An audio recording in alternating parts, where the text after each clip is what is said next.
Hello, everyone, and welcome to another episode of the Seregen campaign. I am the Wombat of DM, and we are here today for session 39 of our campaign, where we continually struggle in this ever changing environment. With me, I have a party of fine gentlemen. I'll let them introduce themselves.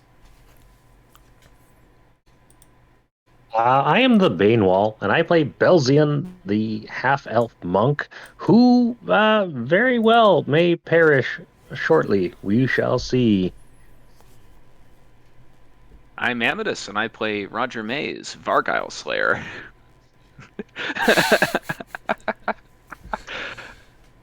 Also, Elf Assassin. I am Ulrich, and I play Ulrich, the human paladin. I am Jaeger. I play Yarvik Naps a lot, who naps a lot. I'm Atomic, and I play Zippo, the Kobold Sorcerer, who is now a little dragonling because he's a hoarder.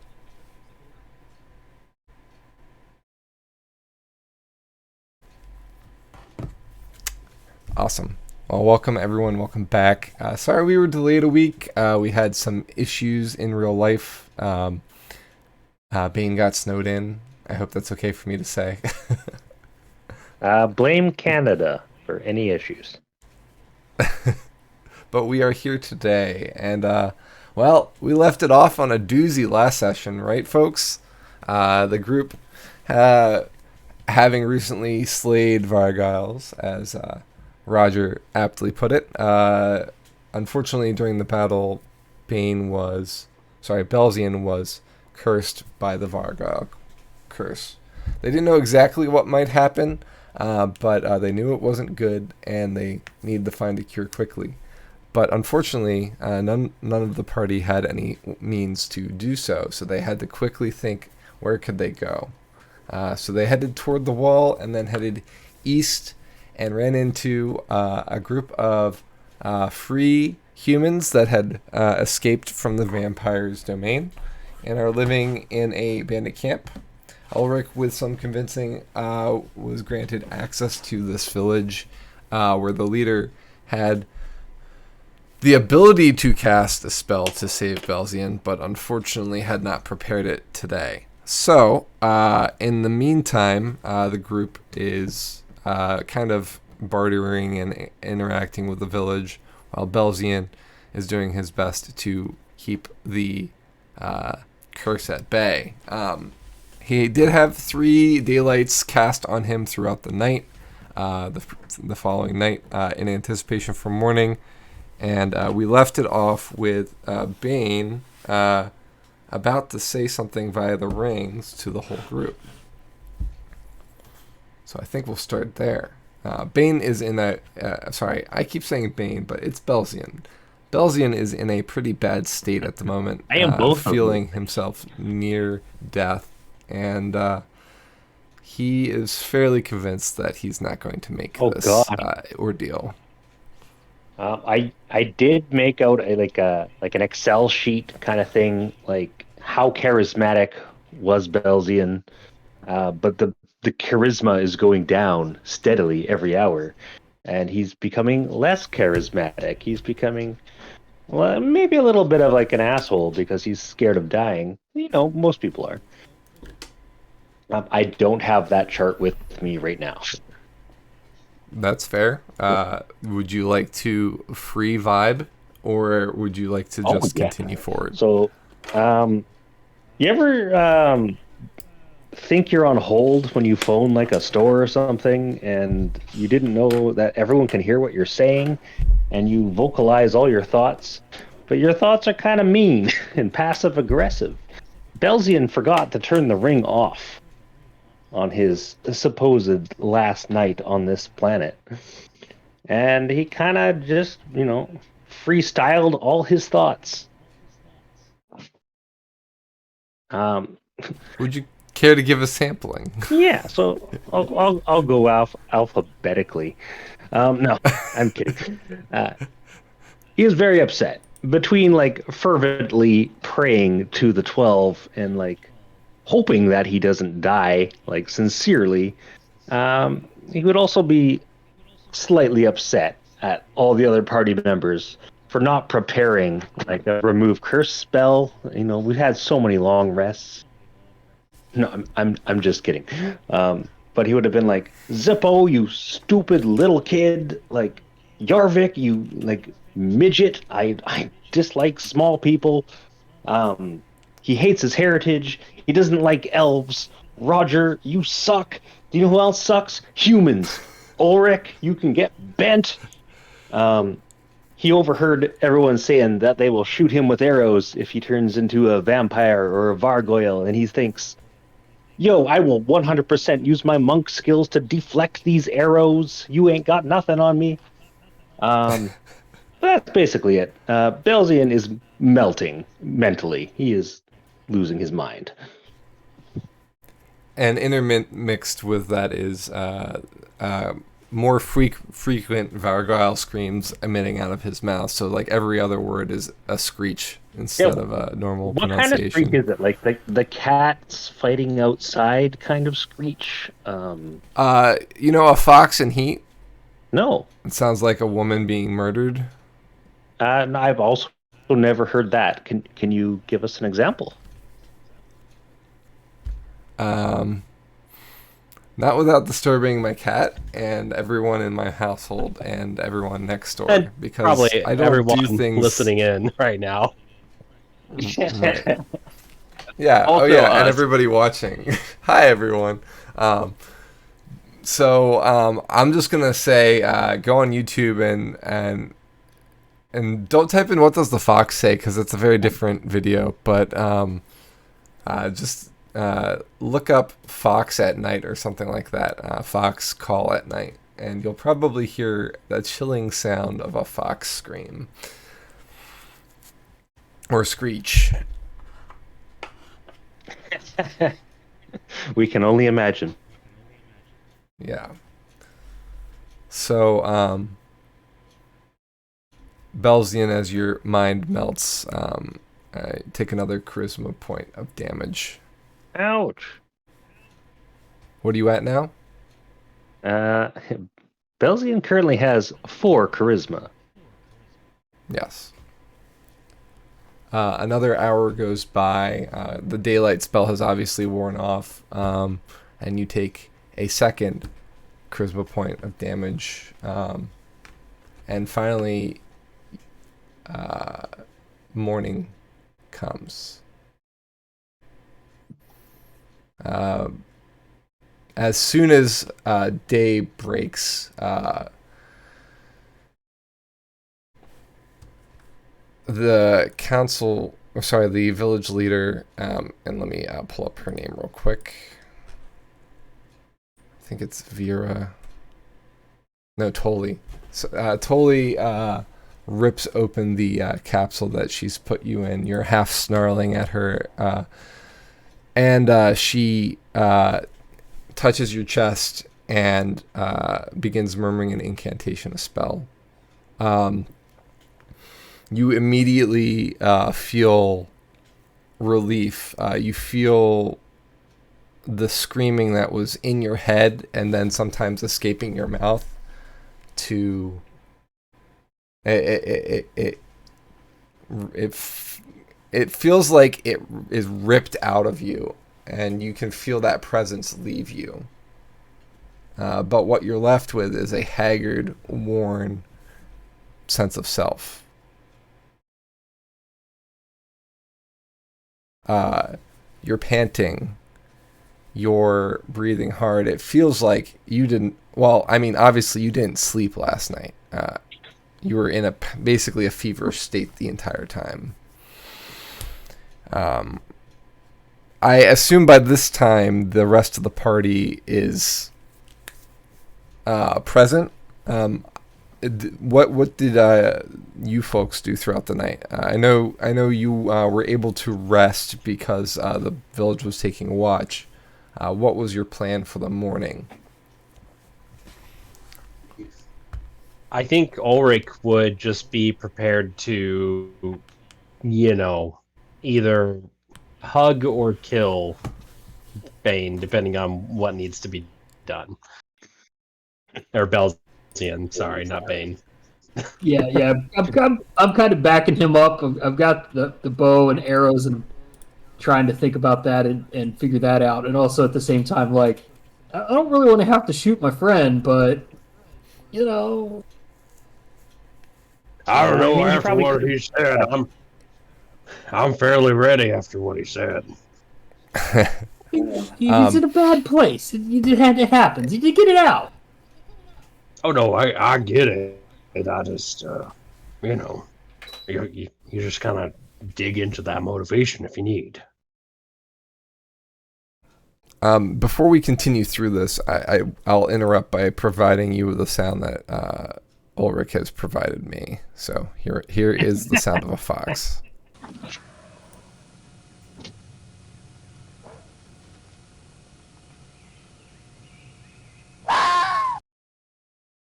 Yep, there it is. All right. So,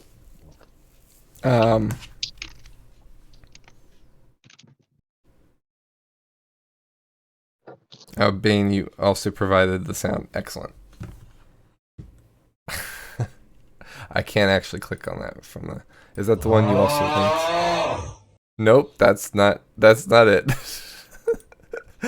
Nice try though. It's a lot more higher pitched. All right, so getting back to the moment at hand. You all see. Okay, so we heard from Yarvik and Ulrich. Roger, what was your plan for this morning? I know you've been long since sleep at this point. I'm going to enjoy meditation, I should my say. 4-hour trance before things come to a head, and and then stand guard over with Ulrich and Yarvik by Belzian. Okay. And Zippo? Zippo's got like full confidence in the fact that Belzium will live, so he is going to be wandering around the village saying hi to everybody again. And every time he Okay, as everybody's getting up for the morning. and as everybody gets up, they're like, "Hey, do you have come close?" That was me, by the way. Okay. All right, cool. So everyone but Zippo basically sees the experience that that Belzian is having with Toli, as she removes curse from Belzian. Belzian, you are going to have a point of exhaustion for today, for obvious reasons. I think that's fair, right? I am so exhausted. Actually, you know what? She didn't use remove curse. She used greater restoration. So technically, I'm going to say that you are restored in every capacity. I am less exhausted than I thought I was. So I will say that charisma, you are going to be back up to normal as the curse leaves you. So does your charisma modifier and charisma score. But I will say that your body has taken a toll from this. That is something that must heal non-magically. Over time, you will look more yourself. But for now, the toll that this has taken on your body is apparent. You might feel rested, but you feel like you've run a marathon, and not one that you've won. You came in last. Okay. You got a participation trophy, but you definitely were not ahead. So congratulations on living another day. Let me say that in character. Congratulations on living another day, half elf. Oh, she says, "My gods!"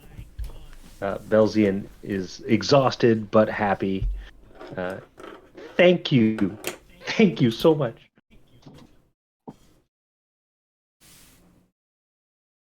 She nods and backs away from Belzian to allow the other members of the group to interact. Before she backs away, she gets a hug. Okay. And everybody coming in gets a hug. She kind of Bounty goes is hugging rigid, everybody. and then kind of does an like a light pat on your back. Belzian burps politely.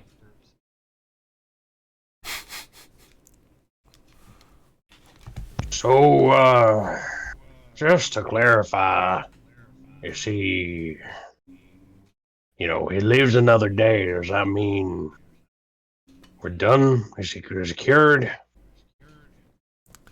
Your friend is no longer a victim of the Vargal curse. I feel He should slightly be. less cursed than I did before. Well, that's He should. good. He should be fine, as long as he isn't, well, bitten again, of course. Wait, Don't do I've it. already Yeah. been cursed. Like, do I not have like an immunity to curses now?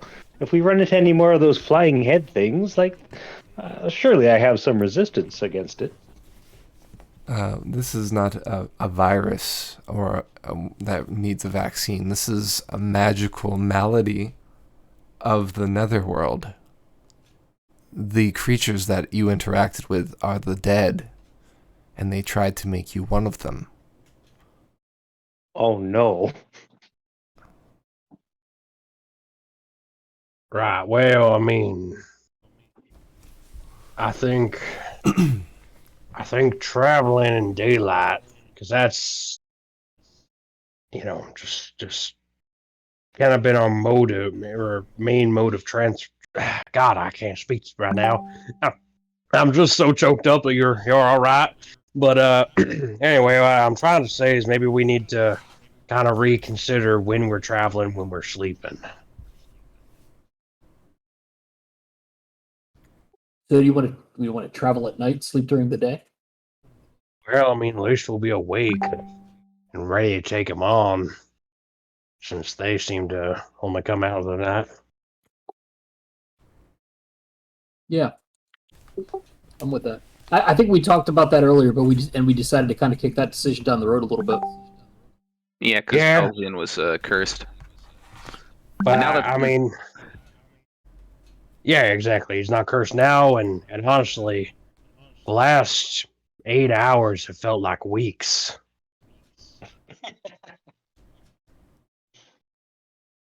Thank you for your consideration, fellows. But yeah, perhaps we should hang out at nighttime instead of daytime if we're traveling.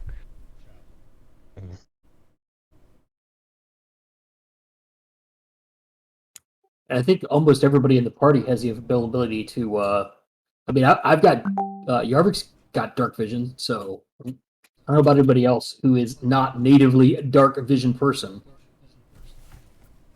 That's me. Out of character question: can I cast that on somebody else? Yeah, should be able to. Yeah, you sure can. Yeah, I can just I can just do that. That makes We sense. I just don't Also remember. lead Is him it by a rope. concentration? It'll use up both of my second level spell slots, but I can just do that. Is it concentration? So, it is not Okay, concentration. that's the one thing I couldn't remember. It's just like mage armor. Nice.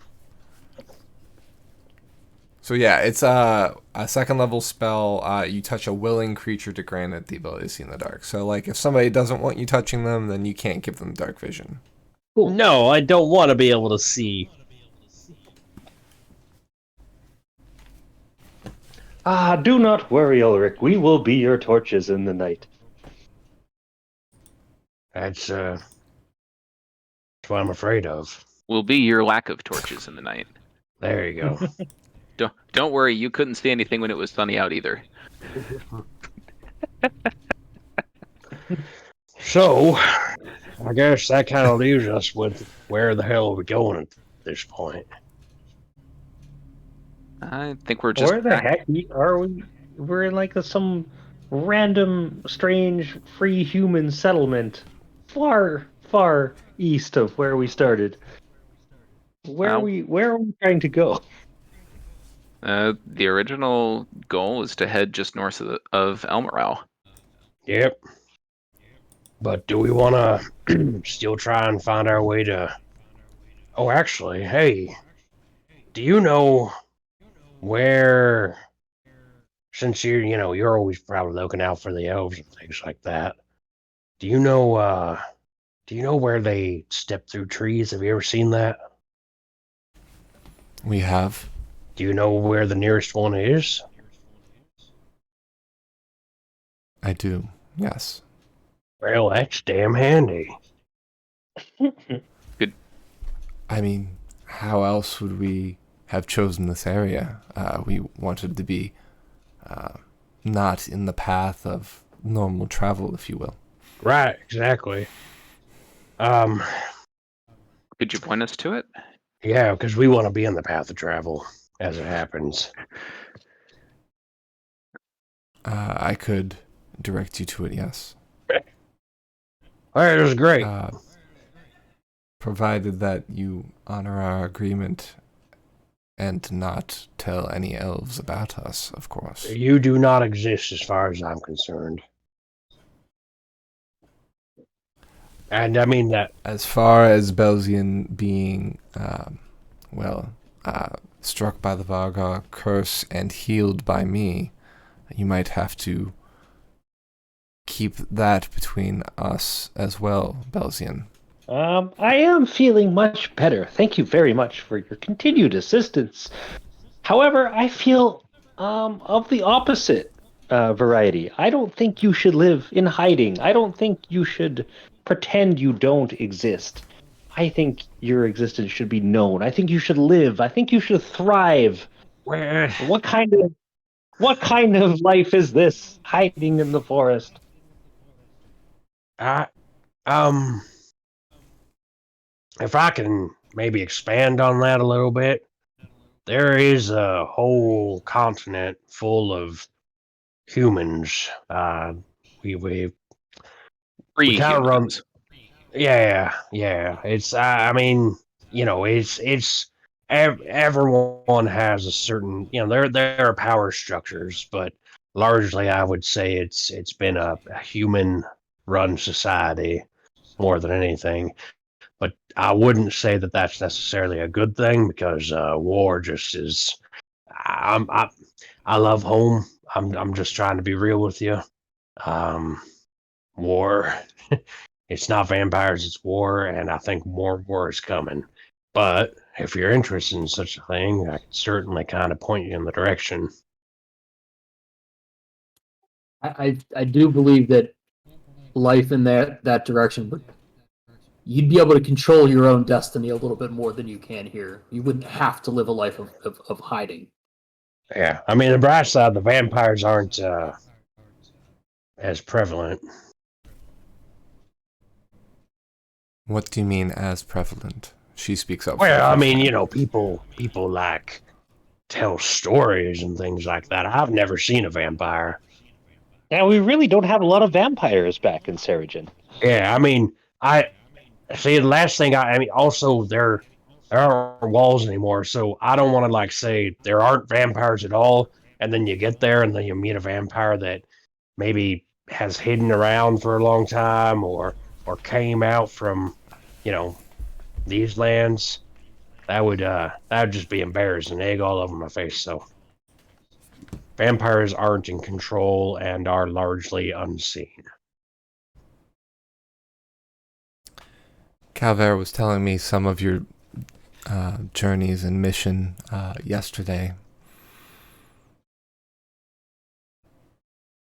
It sounds like there's a great many dangers for a group this large between here and Seregen. And for groups smaller. Yeah. And we don't have the ability to travel quickly down the tree route like the elves. Heading north is suicide. If your stories are true of the bloodthirsty barbarians that we have also been raised to know of. Oh, there. They seem exactly like what we were told. Yep. Now that's what we're trying to fix. To make the world a safer place for Well, folks like you. And folks like us.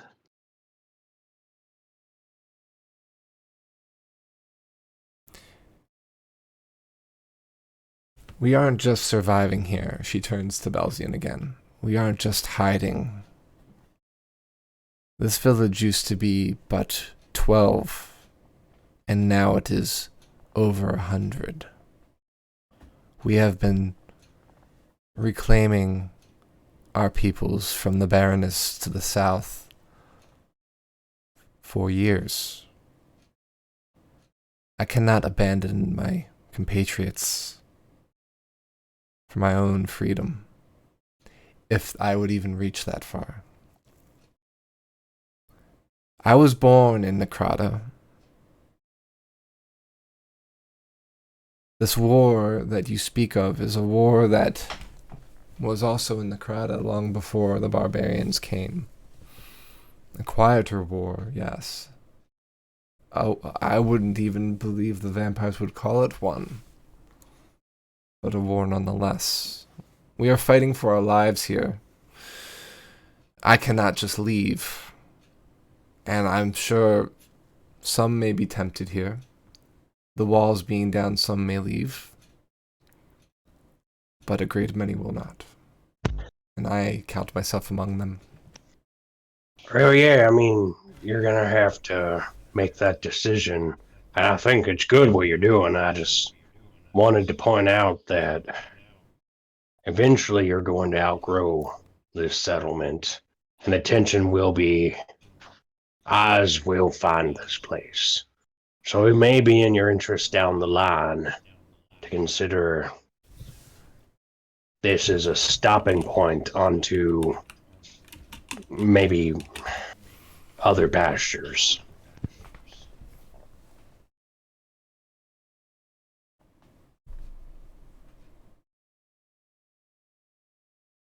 Noted.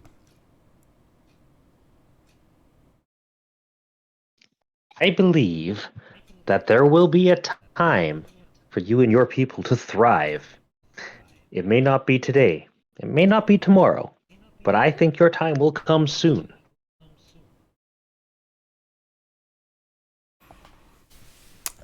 She looks slightly conspiratorially at Ulrich, Yarvik, and Roger and said, "Greater restoration does wonders on the mind." No, he's always like this, I promise. Yeah. This is pretty par for the course. No, I think this is different, fellows. A great service has been rendered unto me, and I have my whole self and life to thank for this service. I think we should be able to repay these people for these favors. You mentioned once that you had encountered the Baroness in the past. Pardon me. What if we brought you her head? Well, okay. That's a fun thing to offer. Right? I mean, I don't have much else to offer. I don't collect money. I don't collect belongings. But I can collect revenge. Or vengeance. Or something of that sort. Continue. What do you have in mind?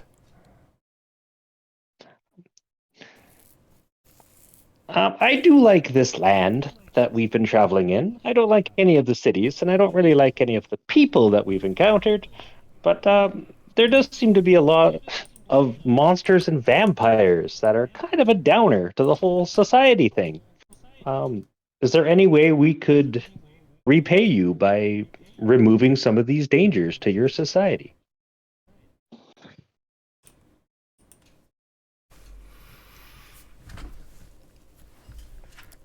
I would love the Baroness's head on a platter in front of me. I just don't know. I don't see you accomplishing that. I mean, just an hour ago you were about dead yourself, about to join the ranks of the undead. how do you propose to be able to kill a baroness? I mean, I haven't figured it out yet, but I'm pretty good at like punching things and kicking things, and I feel like I can punch this vampire so hard that they no longer exist.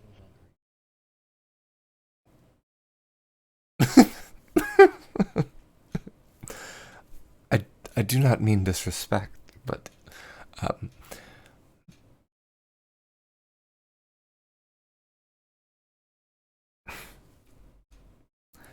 one does not simply slay a vampire. Oh? They come back. It takes more than a punch and a kick. I only laugh because it's just preposterous. Well, if you know any proven methods of slaying these vampires, please let us know. We are all ears. See, that's the thing. We are human stock in the vampire eyes. You think they would give us that knowledge if we knew it? We might stand a chance. A cow does not know how to kill a human. Well, I mean, sometimes a cow succeeds at it. Yes, but usually by accident and without intention.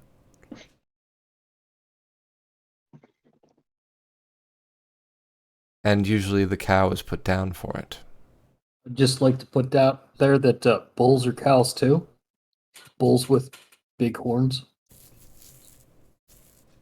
Yeah, and notably, unlike cattle, we lack a size, weight, or arms advantage here.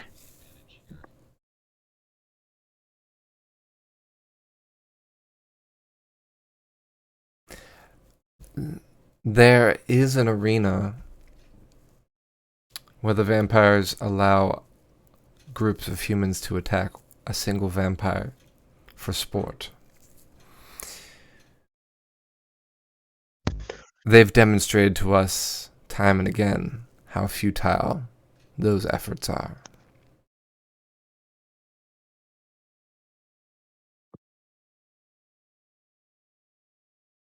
Hold on, wait. So one vampire could take out, say, a whole adventuring party? I've seen the Baroness herself slay 20 men. By herself. Without any of her retinue. And she is not alone in the barony. There are other vampires with her, as you have no doubt seen.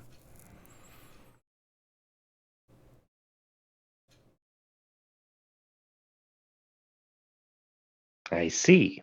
So either the vampires like the Baroness are very strong, or they have only been fighting very weak groups of people.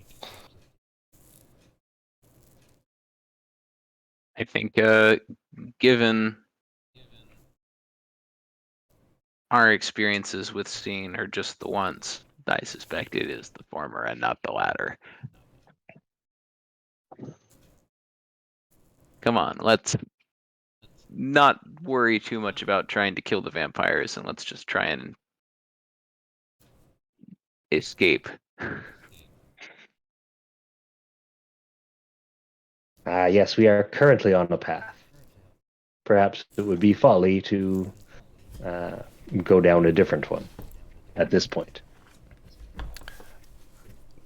The reason I asked you so strongly if you knew of a way to kill the Baroness is because I do not know of a way. And if you had that information, that would be valuable to us. In the stories that you've heard in Seregen, is there any way that you know of that harms a vampire? DM, is that something we would have knowledge of? Not from Seregen. Okay. Can we make a history I mean, you've check? heard a few stories, but you could try a history check I mean, because there is some information you have interacted with on sure. this. I'll roll a history check. Can I help with the history check? Sure. You know what? I think You could roll your own if you'd like. I would like to give Belzian. I would use the help action to give Belzian advantage on this. I think this is. I don't know if a knowledge check, sorry, a history check is something that can really be aided without like you providing like a book or Sure. or something of the sort. Okay, I'll just roll my own. So I don't know if I can grant that. I got a 14. Okay. I guess we had the You same both have the modifier. same Yeah. modifier. So yeah. We rap about vampires in the books we've read. Belzian, as we've said before, you don't have a lot of knowledge on vampires in your readings in the library. There have been similar undead creatures like ghouls and things like that, which I mentioned last session, is something that also Ulrich has a small experience with. Ghouls tend to be in areas close to the wall, at least back before the wall was gone. The things that you do know is if vampires are, and this is for Belzian, if vampires are undead, then that just like any other type of undead, its sole purpose is to spread and survive. And that kind of explains a lot of the mentality that the vampire might have for how they viewed the other side of the wall, as the wall was a protection rather than a something keeping them from going elsewhere. But that doesn't really tell you too much about, like, you know, what their weaknesses are, what they, you know what I mean, things like that. Ulrich, with that slightly higher roll, I would say that you do remember that the elves mentioned a few things about the vampires when you spoke with them in Aurora. They described a few different things that the vampires, I think especially Gormier talked a little bit about that when he was with the party. So things like crossing running water, that they've outlawed silver, presumably because it's dangerous to them. Also giving you silver because you carry swans that you know in some way are connected with the undead. But you also know that from what the elves described, that when a vampire is slain, they turn to mist and will regenerate. Even the elves have not been told how to permanently kill a vampire. Although, who's to say if they told you everything?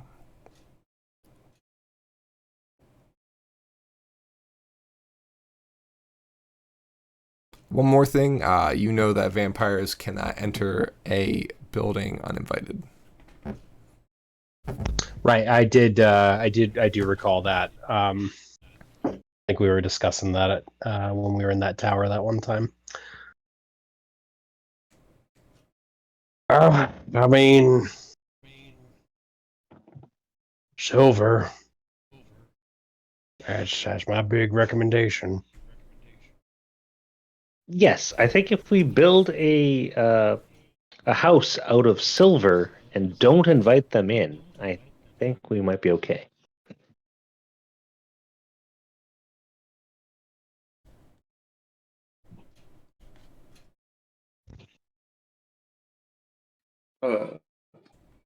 As a heads up as well, Dippo's not there, but out of character, wouldn't Ulrich know that his divine magic would also do a pretty good number on vampires?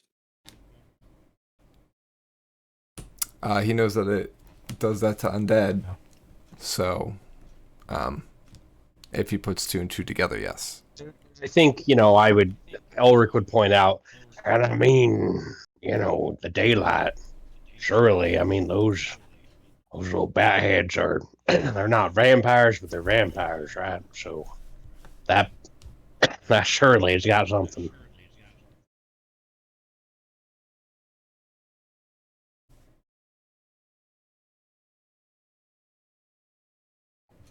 Is anyone in our party able to provide a daylight type spell? Like daylight? Don't think so, buddy. About it. 12 hours a day. As long as I have my eyes open, it's bright and sunny. But other than that, no.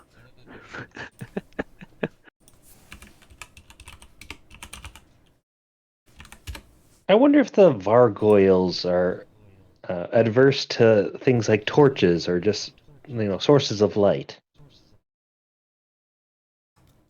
No, they are only adverse to daylight.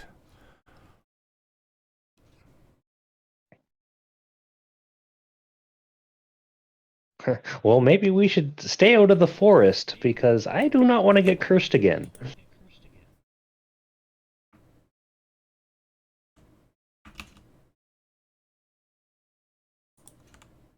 Yeah, that's kind of my thought too. We need to. I mean, they likely fly outside the forest, but we just need to be careful.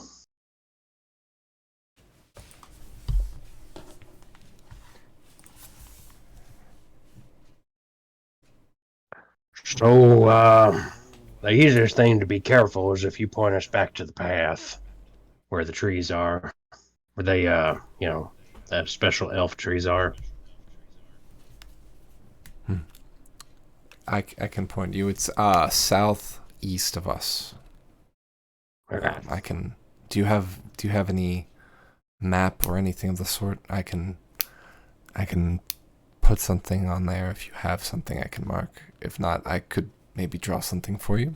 Yeah, I mean, I bring up the maps that we have, which are... I stole the maps from the... So the paper maps, not the globe. Well, I mean, I don't show the globe, no. I bring out the paper maps, because, I mean, they're not going to be able to draw on our globe anyway. All right, so you bring out the paper map, which does have a bit of Necrata filled in, including the forest. She kind of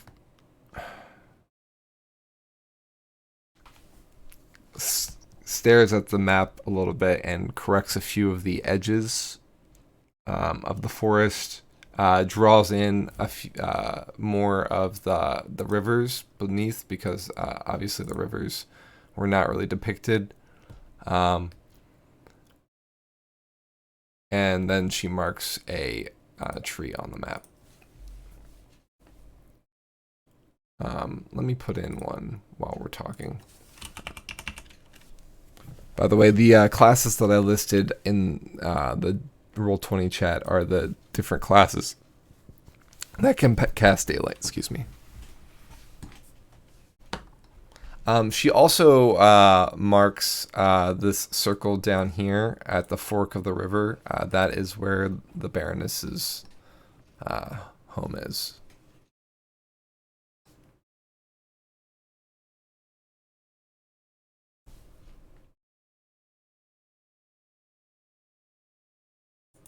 Well, Did I lose anybody? Nope, Okay. still here, just kind of All right. thinking. so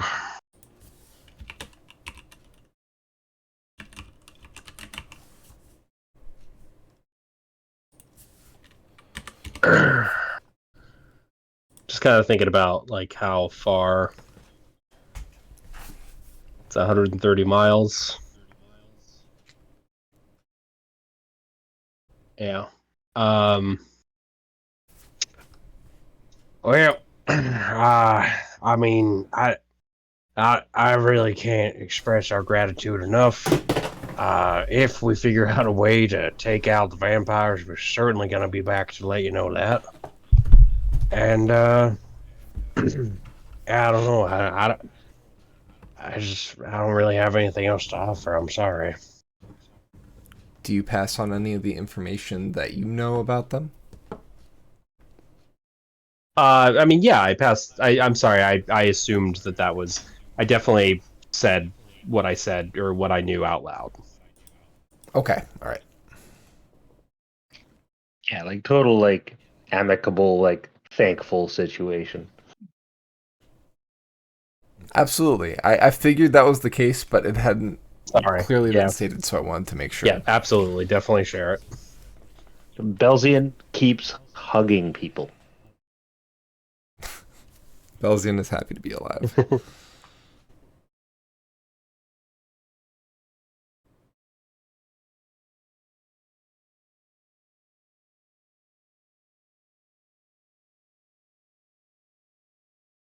We want to make our way. Do we want to travel at night? What are we all thinking? I like the idea of traveling at night. Yeah, I'm fine with traveling. I say we probably rest up. It's been an eventful 24 hours, and then we set out. I guess we need to discuss where we're setting out. I say to the stump. I'm sorry, the tree that's drawn on here. Yeah, I think that's probably our best option. Yeah. Mm-hmm. We're gonna have to find Zippo. We're gonna have to keep Belzium from hugging trees. I'd let him hug a tree.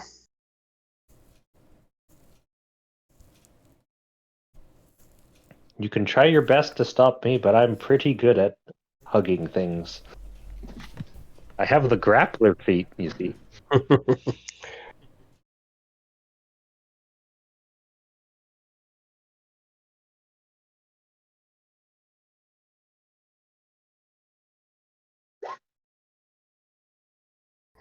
um, yeah, I'm gonna go find Zippo and then prepare to rest up for the day, so that we can head out in the night. Yeah. Gather the party.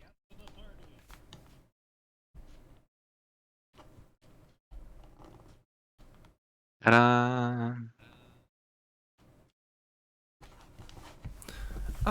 So the plan is to rest for a longer period of time here, and then travel at night down to the tree.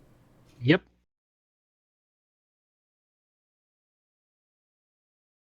Is it and what were you going to be doing during that time? Since you've already slept for the night, it's going to be very hard for you to, like you'll be able to do like restful things, but taking a double long rest is about the same as taking a long rest, right?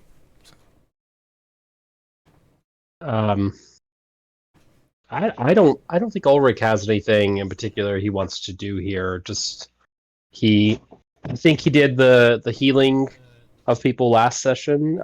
Since we have a journey ahead of us this evening, he wants to probably preserve his magics. Yeah, Yarvik's gonna have to Plus, save up any his spells. yeah, okay. Plus, anything that utilizes casting a spell or doing things like that would constitute kind of breaking that long rest, Exactly. right? Yeah.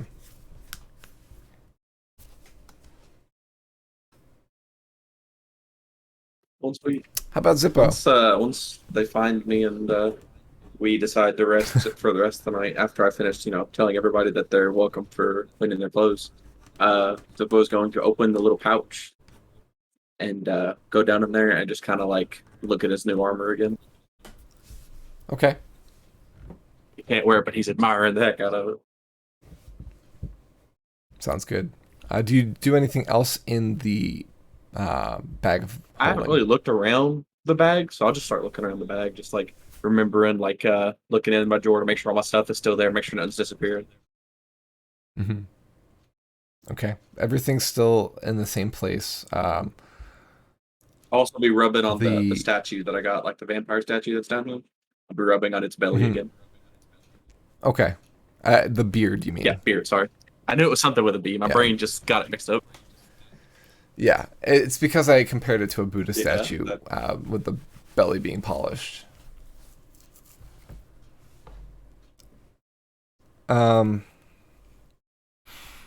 Okay.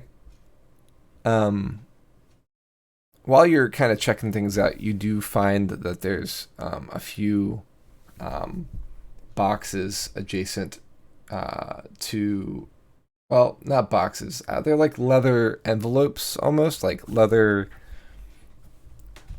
They're box-like, but like they feel like they hold paper in them. They're very bendy, so like it's kind of like a leather envelope almost. Gotcha. They are bound with string. There's 4 or 5 of them. Can I unbind them? You're gonna unbind all of them or just one? One for now. Okay. You open it up and it looks like it's a story. It's an illustrated story. Now, it's not just illustrations, it's words and illustrations with like the front letter being very ornately drawn. It seems to be one of the stories he told the group while traveling. Probably one of his mainstays. You've heard it a couple times that he's told it in taverns. It looks like, as with everything, Jordan has taken storying, like he's literally trying to preserve the stories that he tells, just like the story of the group that he gave to Belzian unfinished. This is a finished work of art. You can tell that this is finished because it has the end at the end. You know the whole story, so you're familiar with it. The depictions are pretty interesting. This is the one about the man who fell in love with an ice dragon, by the way. So you see some depictions of a white dragon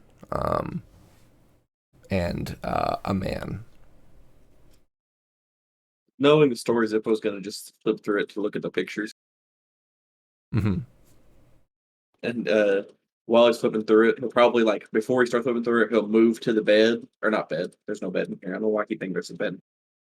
He'll move to the Yeah, desk. there's no And bed. he'll have, like, his the desk is pretty big, right? Like, it's not like a real small desk. It's If you were a kid and you were sitting at your father's desk, type perfect. of idea. Zippo size is perfect. I'm gonna step up onto the desk, so I'm like curled up on the armor because the armor's laying there, and I'm gonna be rubbing the beard statue while flipping through the pictures.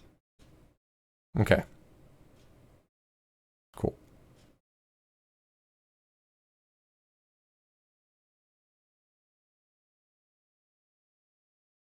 And I'm gonna have Belzian. Brunhild lay. Oh, go I'm ahead. gonna have Brunhild lay in front of the thing. That way we know what she's doing. She's just laying in front of the little hole that the thing's made, so people don't walk in there by accident. Okay. She's kind of guarding the bag. That's it. Every once in a while, people curiously like look at the bag, but none move to touch it or go into the bag.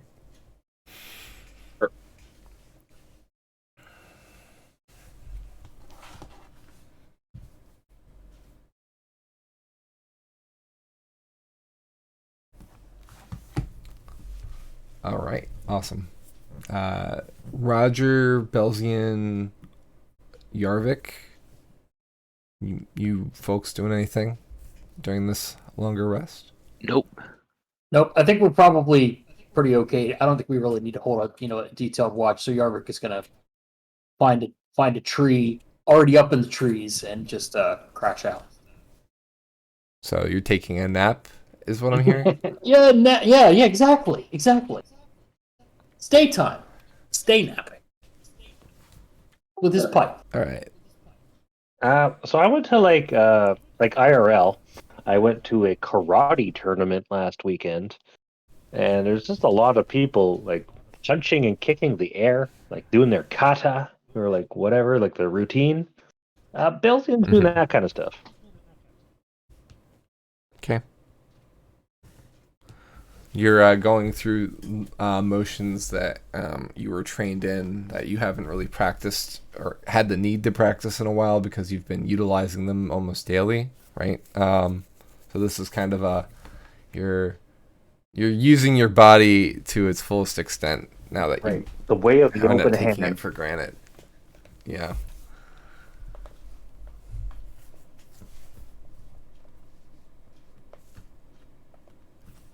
Roger? Nope, not doing anything. I'm just gonna wait. Okay. Anybody have anything to do left with the villagers at all? Calvert, Vera, anybody? Or not Vera, Tolly, excuse me. Believe Calvair's already given me back my weapons. So For the most part. Excuse me. I'm gonna do a detailed inventory of all of the items he's returned to me. He has only returned your actual weapons, not your equipment that could be used as weapons at this point. I'm going to go to him and request the remainder of my equipment. Okay, and you get it. I guess you're okay.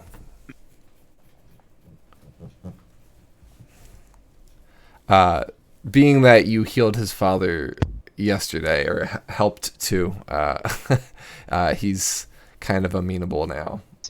He gives him the weapons and says, I guess you're okay. I go, you fool, you've killed us all. Do you really? I say it and then just, crack a smile, go, I'm kidding. He's good. Okay. He being that he's not used to loud noises without risk, this does startle him. And he just kind of like tries to play it off, but like at the same time looks at you like, keep it cool, like be careful, like jokes are all well, and like he gives you these looks of like cool it. Definitely but he gets it. Yeah. He understands. Ulrich apologizes a little bit.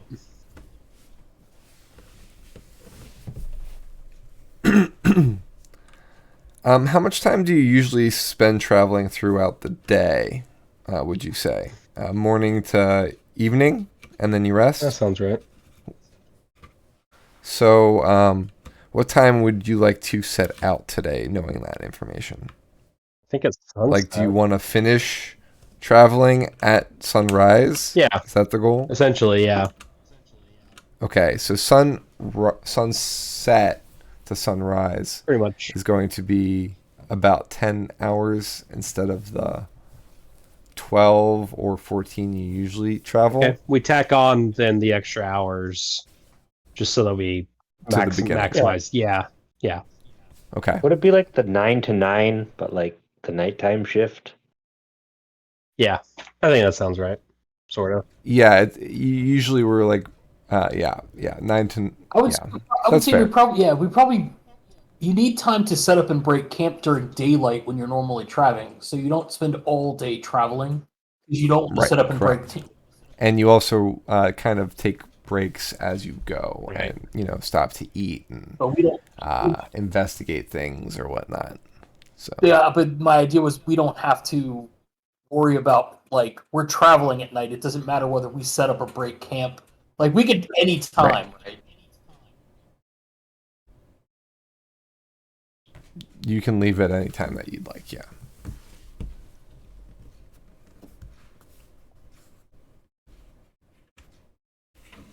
I'm more just trying to get an idea for the timeline, as like when what like the sun is setting and then you guys are like, oh, okay, then we leave, or is it more about this many hours before sunset I think we're gonna take off, or like what's the plan? If we're assuming that it's 10 hours of darkness that we'll travel in and we want to go for like let's say a 12-hour travel day, hour on either side, 10 of dark. Okay. That sounds right.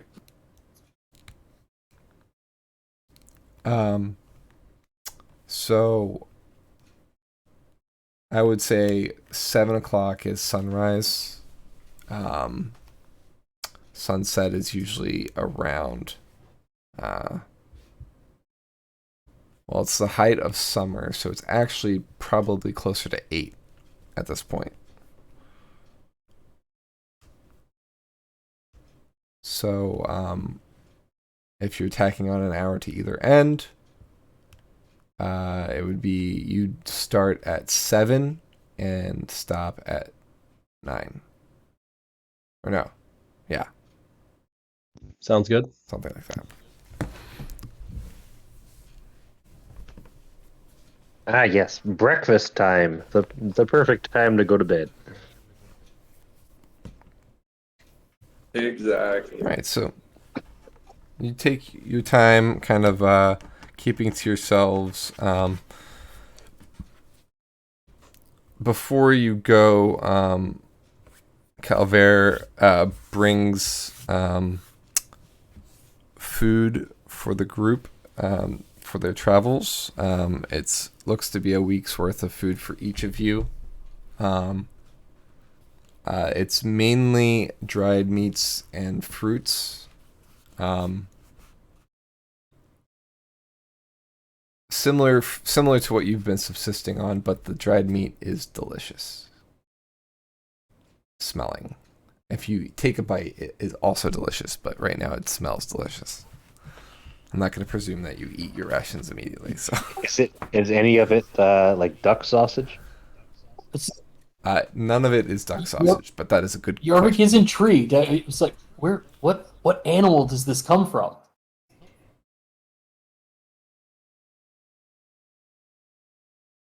Oh, you ask that? Yeah, Jorvik is asking what animal this delicious Sorry. jerky, this provision, what does this come from? So it is lizard. It's dried lizard. Dried lizard on a stick, or just like prepared in like a bento box? It seems like if it was from a lizard, it was from a fairly large lizard. It seems to be the length of a torso and tail that's been dried into bite-sized pieces. Think of your typical jerky, but like so it's not like there's no scale of the lizard itself. It's the meat behind the scale or whatnot. So it's tastes fairly good, kind of like chicken. Oh yeah, Jorvik's gonna have to keep an eye out for this. He's already trying to figure out a way to make sausage out of it. This lizard is most likely not Hydra, because it's not giving me acid reflux. No, this is not a hydra. This is a river lizard. The streams of this forest feed the rivers to the south, the east, and many of the lizards that are in these areas are fairly large. Some are smaller. Those are the ones we fight. We capture and kill. Interesting. Have you ever considered using a Hydra as a source of food? You cut off their heads and heads grow. It seems like it would be a very good source of nutrition if it's like an endless supply of food. We are the food for the hydra, not the other way around. There is a dead Hydra. Well, it's missing its heads now, though, sadly. Yeah, But the there's a new body heads back are there. not great. I'm not a fan.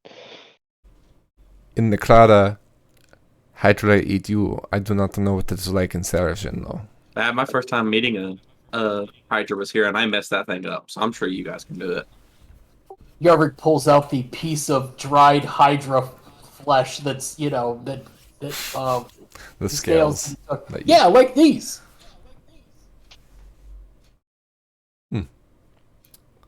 Well done. I believe you spoke of this hydra before. I am still impressed, and this trophy is a fine one, I must say.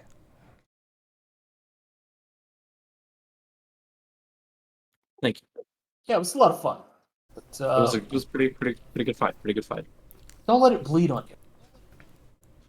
Acid blood. Half elf. Half elf. I am glad you are well. I must say, you returning back to us has been an inspiration for us all. To see you love life the way you do, maybe we are not in a hopeless position after all. I apologize for speaking so direly when we first met, but You know, you can see what we are against. that's okay. Like, you were wonderful. You're in a dire situation. Things are not perhaps as good as you want them to be. If there's any way that I can help you make your life better, please let me know, and I will do my best to accommodate.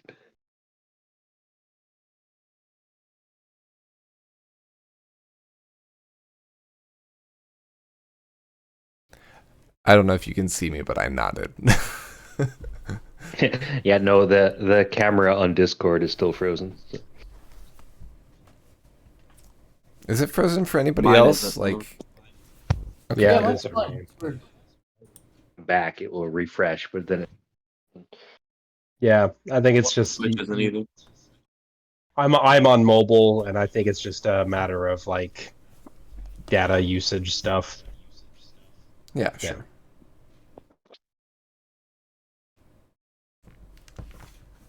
Belzian says, like, over the rings.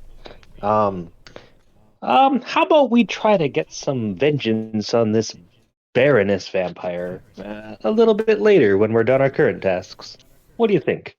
Oh yeah, no, that sounds fine. Once we've maybe found a way to take them down.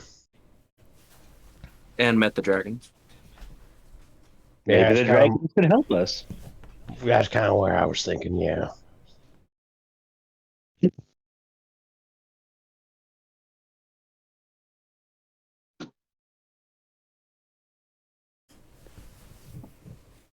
All right, I assume at this point you're preparing to leave. Yeah. Right. Do we need to grab Um, anything else supply wise, like from the settlement, or are we good to go? I mean, if they'll give us any food, we would love to have more food. They gave us a Otherwise, bunch of food. We yeah. got the lizards, yo. Can we get more? No.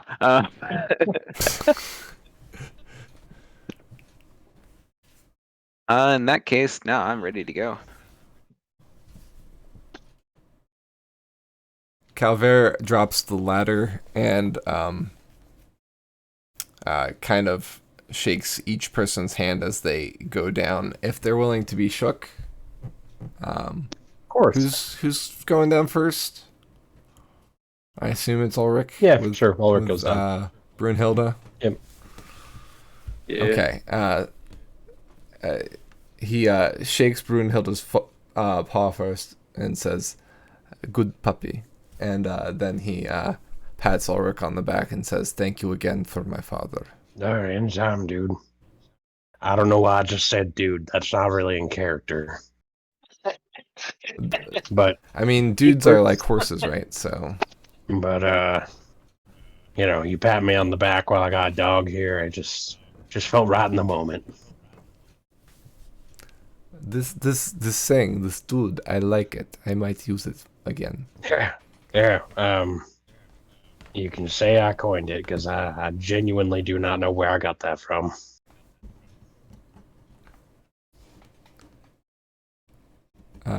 Who's next? I'll go. Yarvik, goodbye. Thanks. Shakes your hand if you're willing. Yarvik shakes his hand. Also, he's kind of chewing on some lizard as he's on his way down. No, this lizard's really this is good. I'm gonna get this. Bye.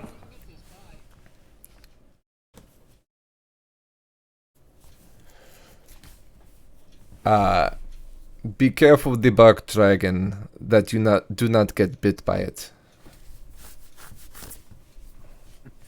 Sigh. Okay. Roger will follow down the ladder. Okay. Goodbye, Roger. Goodbye, Calvert. And he offers a hand. And Roger will shake it. It's genuine. This is also the first time he's called you by name. Yeah. Pleasure to meet you and see your home. And well, with any luck, we probably won't ever meet again.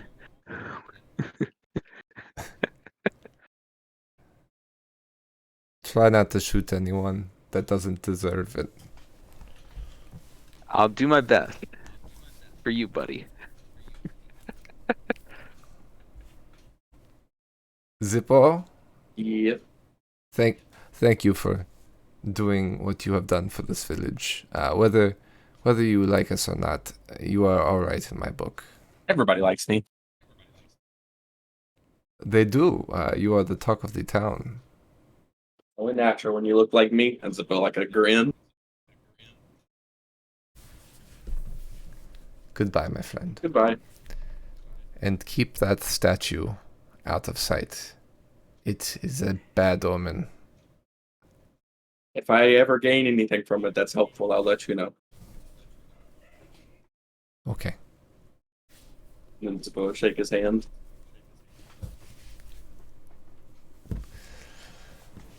Belzian, good luck. Oh, And my goodness. try Thank you not to so get much. bit again. It wasn't a bite. This little creepy floating skull thing like opened its mouth, and I cannot describe the things that I saw when I looked into that mouth. It was very scary.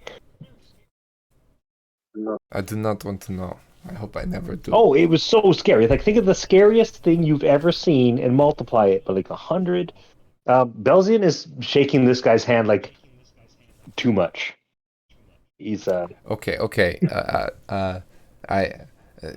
Goodbye, Belzian. He says more firmly.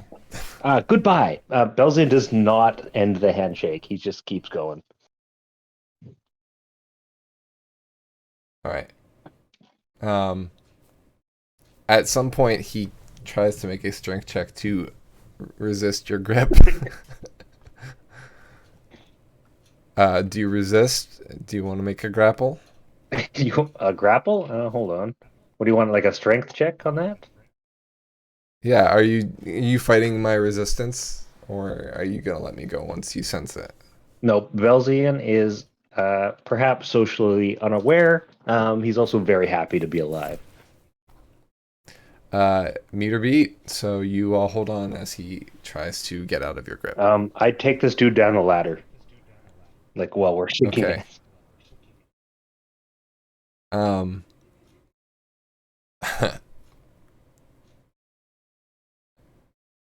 You fall. Because you got one hand on his hand.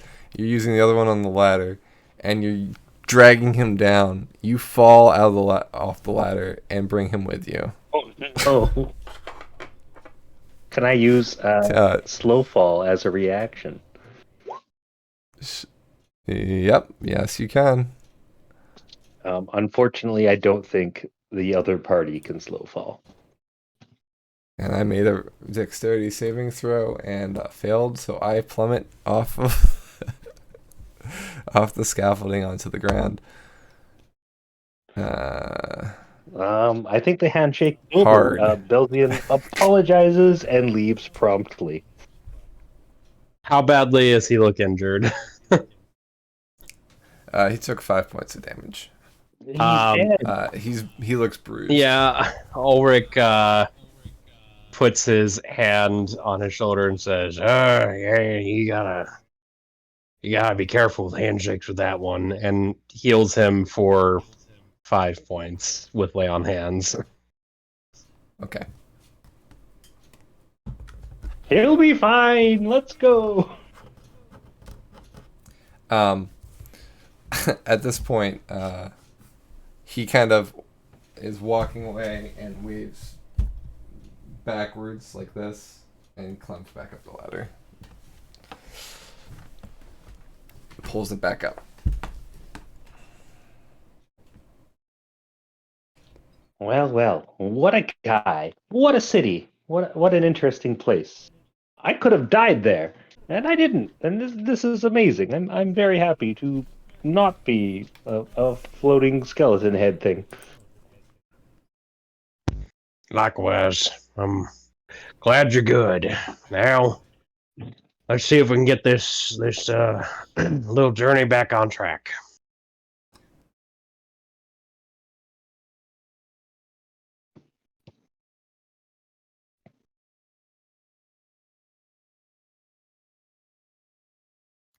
I'm gonna wait until so we're gonna travel and then it'll be sunset, and then at the end of dusk when it's really dark, that's when I'm gonna cast the dark vision spell to kind of maximize the time. It shouldn't Okay. last through until about till we start getting to dawn kind of range. Sounds good. Question for the group. Who is required to prepare spells at daybreak? Anybody here? I have the ability, but I'm not changing anything that I already. I mean, wasn't planning on it. Will you be gaining spells at the end of your rest instead? Is that? Oh, I see what you're asking. It's there is no at daybreak. It's for Okay. spell preparation. It's at the end of long rest. Okay, all right. So that's different from 3.5. Yep. All right. Don't mind me. I'm just making sure I understand everything. All right. So you're heading south, mainly south with a little east in there, correct? I believe we're heading to this stump on the map, right? Yep. Correct.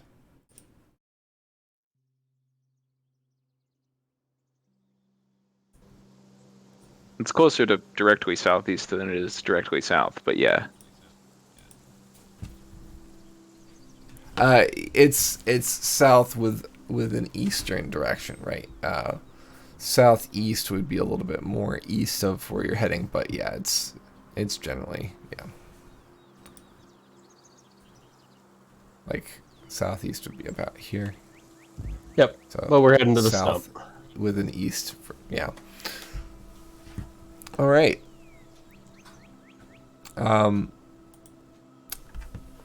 Could somebody roll 3d20s for me? I got one. Oh, I got a 1. I'll do another 13. Oh, and I got one. Hold on. Okay. Rolling a 1 is just great for my first roll of the day. Exactly ordinary. Yeah, right in the middle.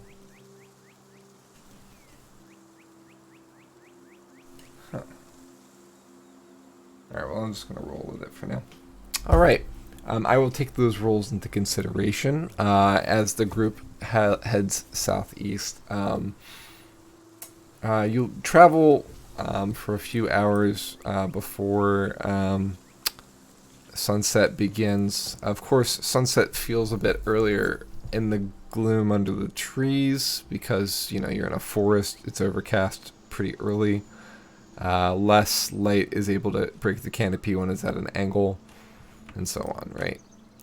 I would say you reach about the F in Freehold by the time night falls in earnest.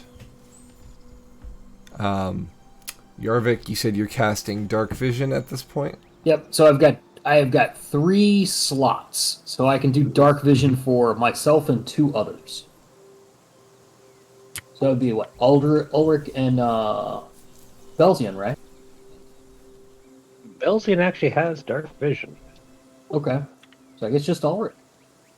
It was Jordan that needed it before, but Jordan's no longer with the group, so that's what you're thinking for the third one. All right, you ready? Yeah, let's do it.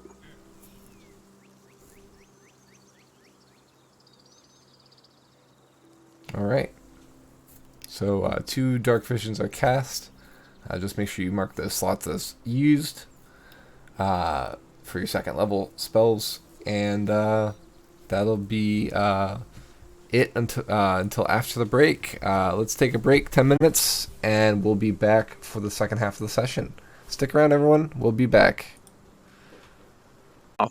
And we are back into our session from our break. Welcome back, everyone, and thank you for being here. Thank you for your patience. And if you were watching on the VOD, hopefully my new skipping technique is working out great for you. We are back. Like skip rope? We are traveling south by southeast, as Amadeus corrected me off stream.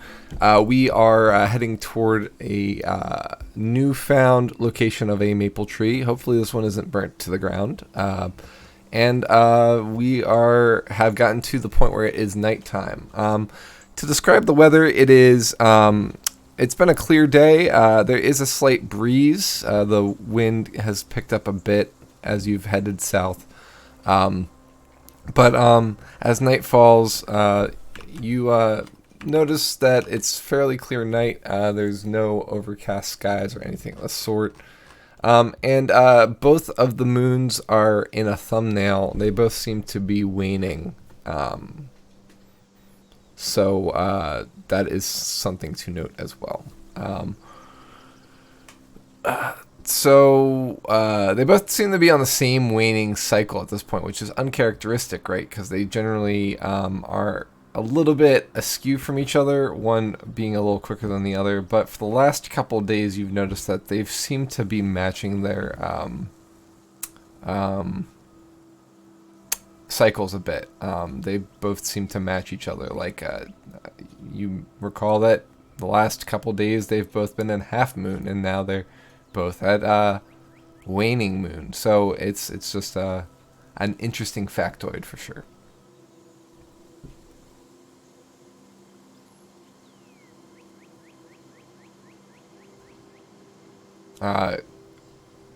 Yarvik, you've cast dark vision, so you and Ulrich are both able to see. I believe it's a 60 feet, right, for dark vision, or is it 120? Okay, cool. My memory is not as bad as I thought it was. So you were able to see within 60 feet of you, as if it were normal.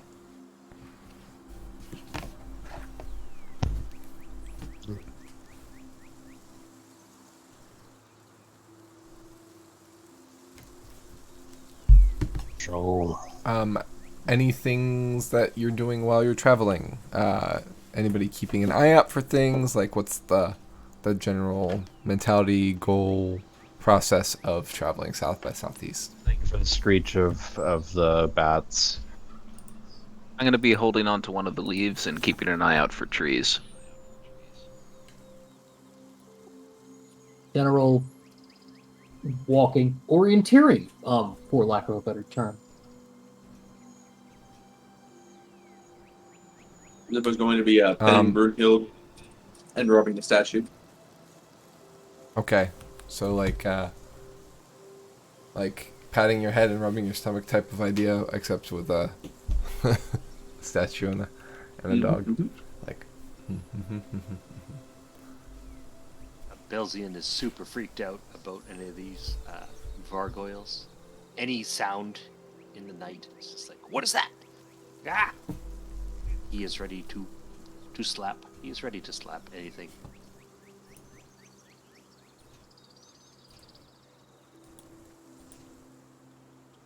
I turned you up a little bit, Belzian. Just as a heads up. So don't make yourself louder now, but just letting you know I turned you up. Okay.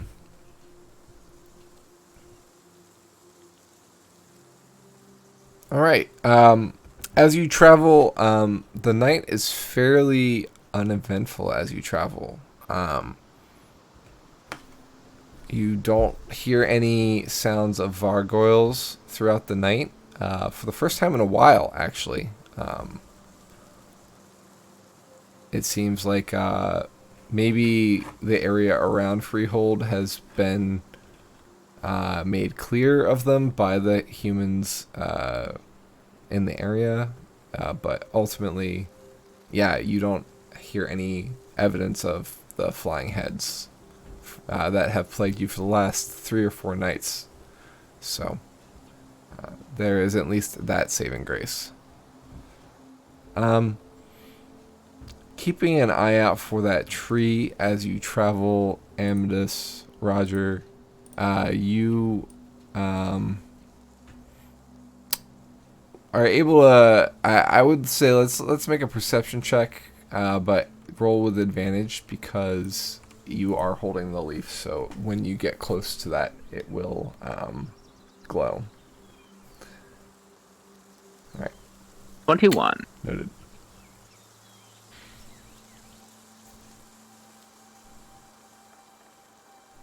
Okay, so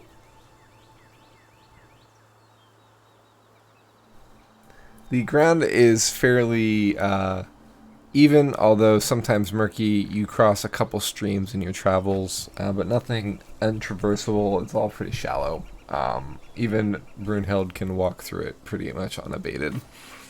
And about close to morning, I would say.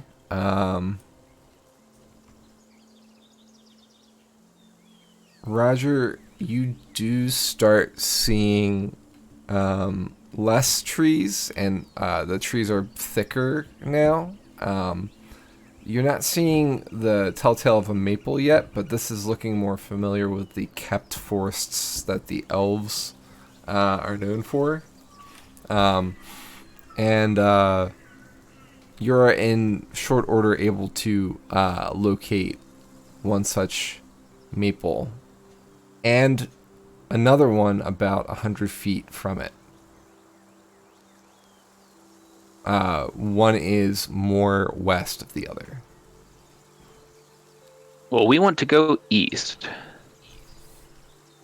So This is another circle, similar to that of the ones that you've encountered previously, except in this case, there is a maple tree to the west, to the east, and to the south, but none to the north. Well, the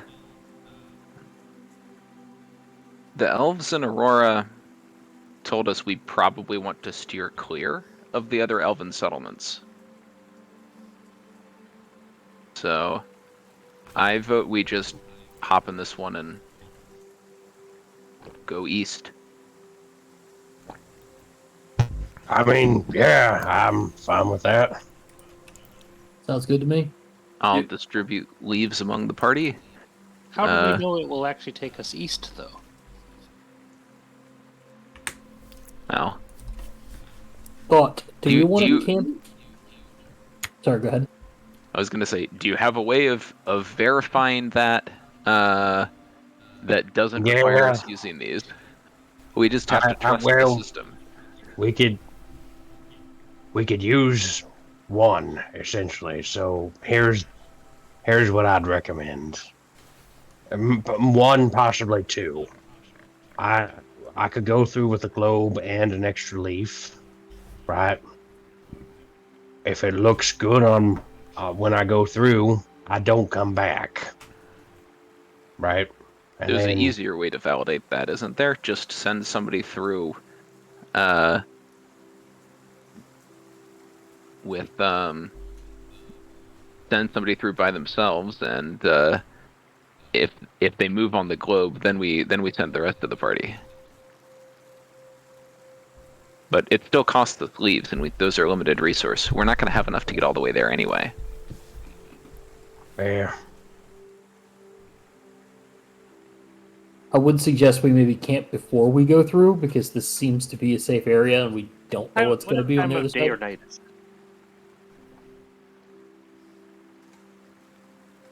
I don't want to camp right next to this. We'll be seen. Well, I mean, if we move off, that's fine. We can move a quarter mile away or something like that. I would just submit that since we're at the end of our travel time, we would rather. This area is known to us, but the area on the other side of whatever that truce going out is not. So it may be more prudent to camp in this area than. Because if we have to hit the ground running on the other side, who knows when we'll get to rest again. Gotcha. Let's go a little further than a quarter mile. Okay. I wanna do our best to make sure that no elves are going to see us. Which direction are you going to travel? North, Let's south, east, west? we've Diagonal of that. let's go back in the direction we came. It'll help obfuscate our tracks some, and then we also know that it's been relatively quiet back there.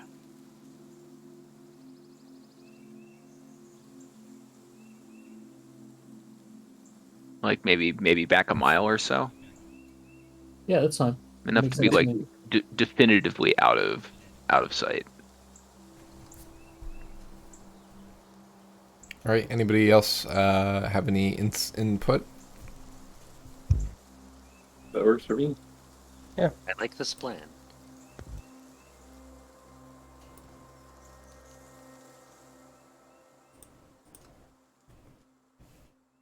Okay.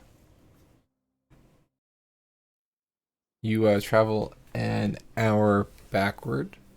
An hour. Sorry, a mile backward. And make camp for the day. The sun it has broken into the treetops. It is daytime at this point.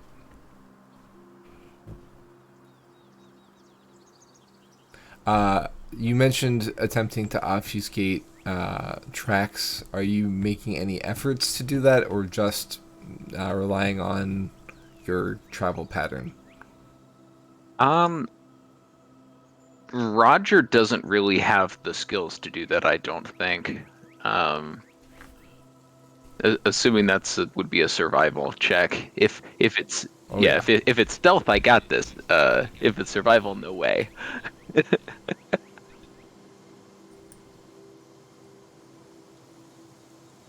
mean, you ever can do a survival check, but I mean, we haven't really done it so far.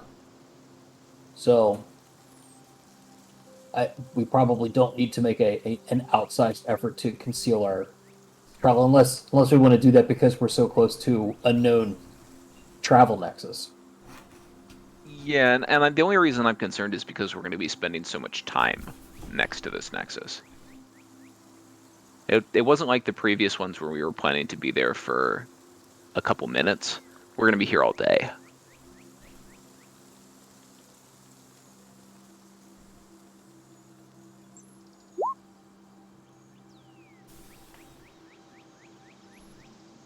Okay, noted.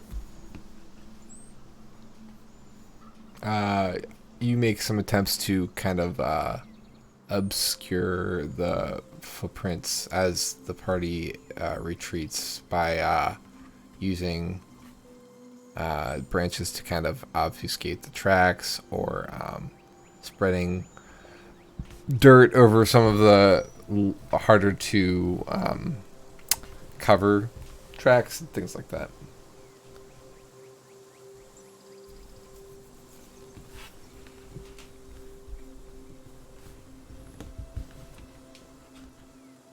All right, you go back and camp for the day. I assume you're doing watches. Yeah. All right, who's doing watches? I'll take first watch. I heard first and last watch simultaneously from Roger first and Zippo last.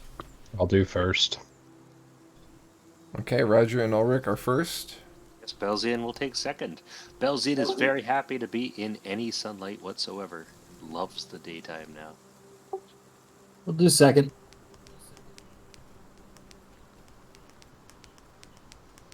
Okay, Zippo's alone on third watch. Brunhild can help. Yeah. And it's not like Roger won't be there. I'll be awake. Ostensibly, I will be resting, but I'm at full health, though. I love the timing of that roll. It's not like Roger won't be there. 1. Hey, you can't crit fail a perception check, and No, I know. Yeah. And the literal worst that I can do is still better than some of y'all's average. Yeah. I'm better than what I did.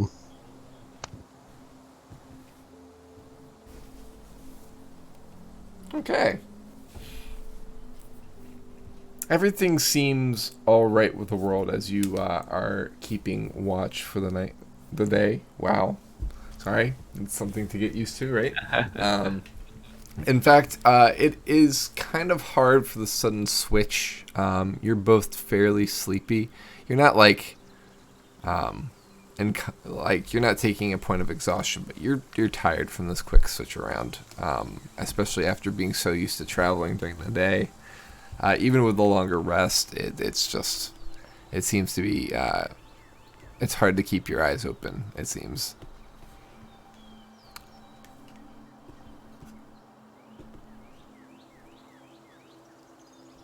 So do you think that we can actually do that thing Belzian wants to do and kill the Baroness? I mean, frankly, no. Uh, we everything I've heard about them essentially tells me that that's a problem I hope I never have to deal with. But yeah, who knows? Plus, our whole mission's supposed to be one of peace anyway. Gonna have a hard time doing that if we're out there trying to kill vampires. Well, not Oh, I get it. yeah. Believe me. But I mean, Raynard charged us to try, right?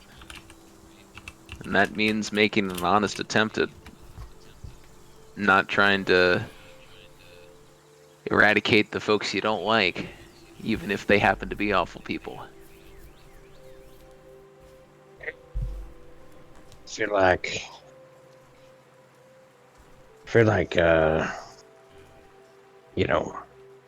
little eradication as a treat wouldn't be so bad. Well, maybe. But as The I said, practicality of it escapes us, I think. exactly. That's the thing. Frankly, I mean, I feel like I'm pretty brave, but I'm not exactly looking to face something that I don't know how to kill. Can't seem to be killed. There is a fine line between bravery and suicide, as they say.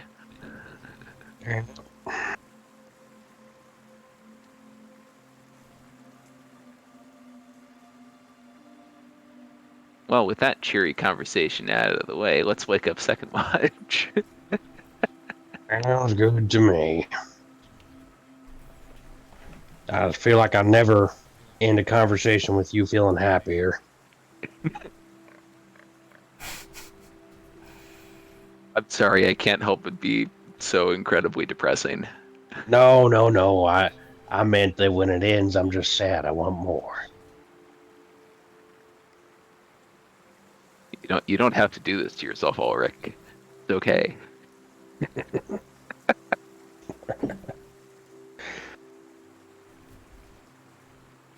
All right, just wake him up. All right, Yarvik, Belzian, rise and shine.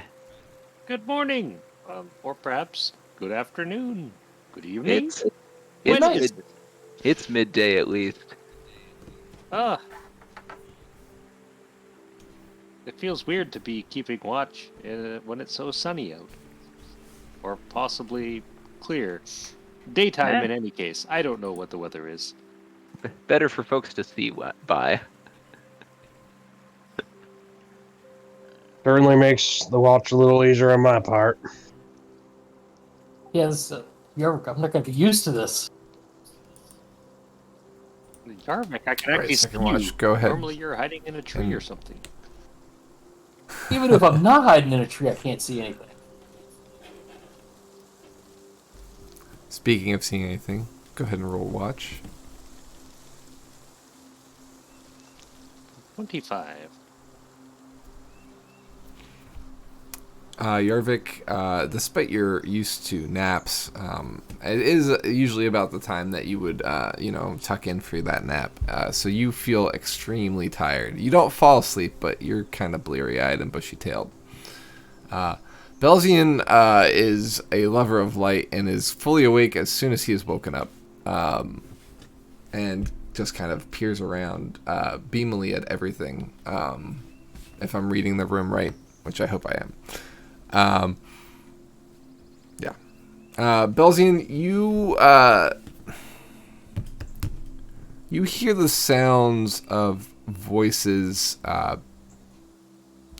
not close by, but you can hear on the wind, that there is definitely movement happening, back toward the way you came earlier today when you came back from the circle of trees. By the teleport tree? So like... Yes, by the tree roots.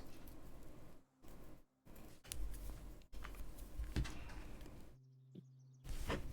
It sounds like there's some other people adventuring out there. I wonder what they're up to. I don't know.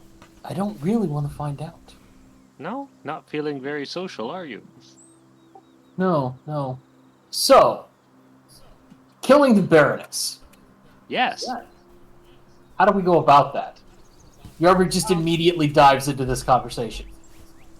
I haven't met anything myself yet that did not perish from multiple punches and kicks.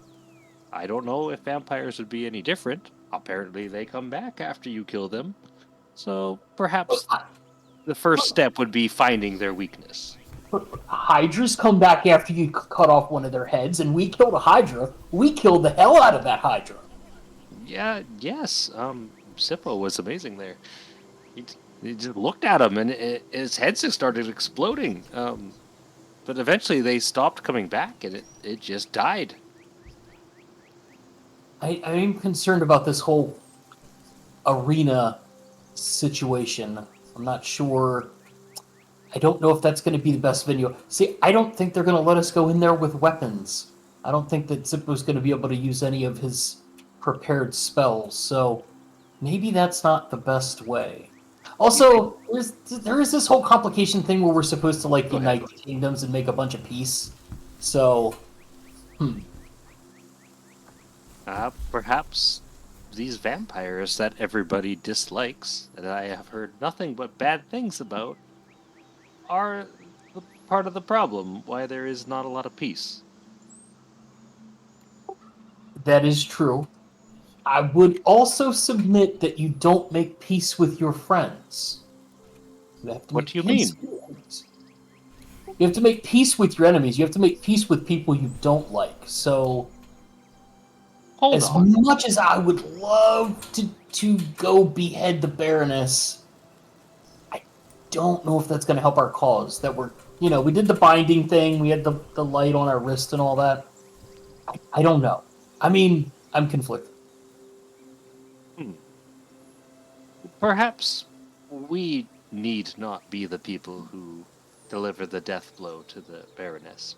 Perhaps we can support these people in giving them a tool or a means to get rid of their enemies on their own time. So, seize the means of production? That's right. We can help them without doing it ourselves. We can do some more investigating or digging into the vampires to find their weakness.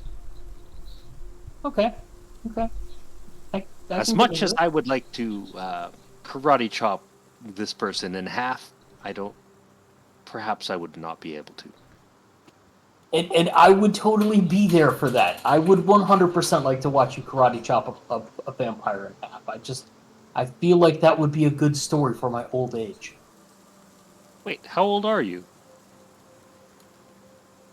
I don't know, how old is Yarvik? Yarvik's younger. I think he's in his 20s. 24.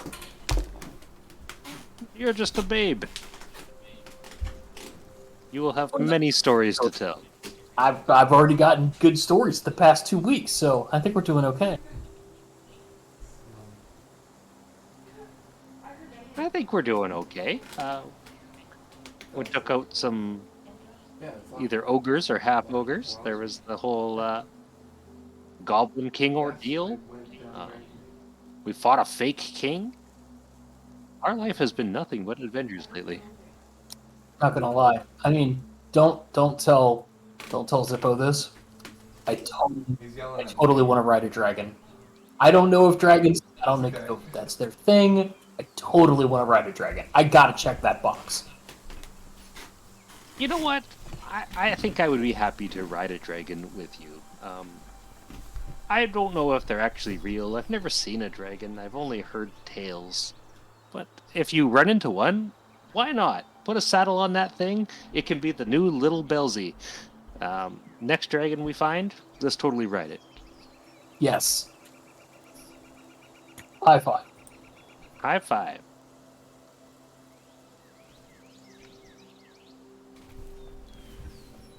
And we'll move to the third watch. Third watch. Is it my turn to watch? Yeah.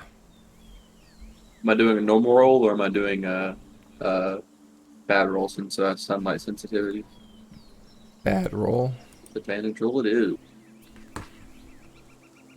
Oh, that's hot 4. Yeah, just like previously Everybody wants to described, burn you Zippo is not really because excited cheers, about doggo. being. Good thing Roger's awake. And Brunhild is going to do one. She'll do a hearing one. That way she has advantage on it. She got a nat 20. Go Brunhild. She is listening. Brunhild stands alert and kind of is eagerly looking to the southeast, apparently hearing motion down there and people speaking and things of that nature. I think she hears something, Roger. Roger, you hear the same. It sounds like many voices, not just like one or two. There's a lot of voices. Are they coming in this direction, or? It seems to be generally localized to the southeast of you. You're probably using the tree.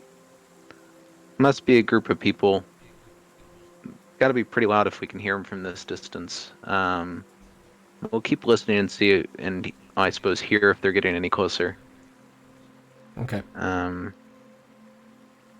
Maybe take some preliminary steps to conceal the party's location. Okay. In what way? Like just make sure that there's nothing big out in the open. Okay. I don't want to wake up anybody who needs their rest if there isn't something we have to respond to, but... Right. Makes sense. Yeah, sure enough, it doesn't seem like there's much in the way of needing to take cover. The voices don't get any louder, and you keep a careful watch in that direction, though you still scan the other directions as well. Yeah, the forest seems fairly tame. You do feel a little bit more out in the open in this area because the underbrush is a lot less. It seems like this forest is more manicured, as I said earlier. That's probably, presumably, why the sound carries as easily as it does. Almost as if the trees are designed to assist with that. Which means that you realize this now, the louder the party is, the more likely somebody else is going to also be able to hear you, given the circumstances. So, a little out of character, the checks are a little bit lower in this area to both hear and be heard.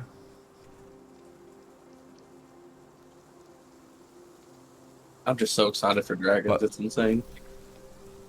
Yeah, but unfortunately, even with the lower rolls, or even with a lower base check, most people rolled like pretty low. Like either rolled decently or not at all.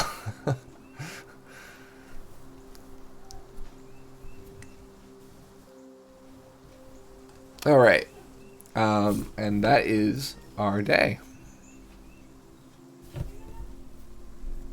Wake everybody up. Good night. Evening, fellas. I did my best work at night. Oh yeah. Mm-hmm.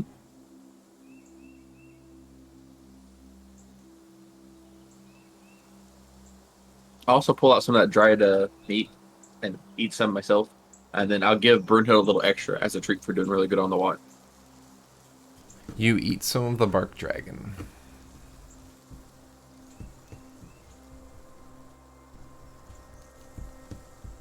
Tasty, tasty lizards.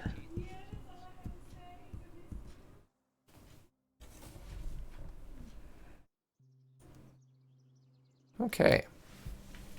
So after you've eaten breakfast / dinner, what's the plan?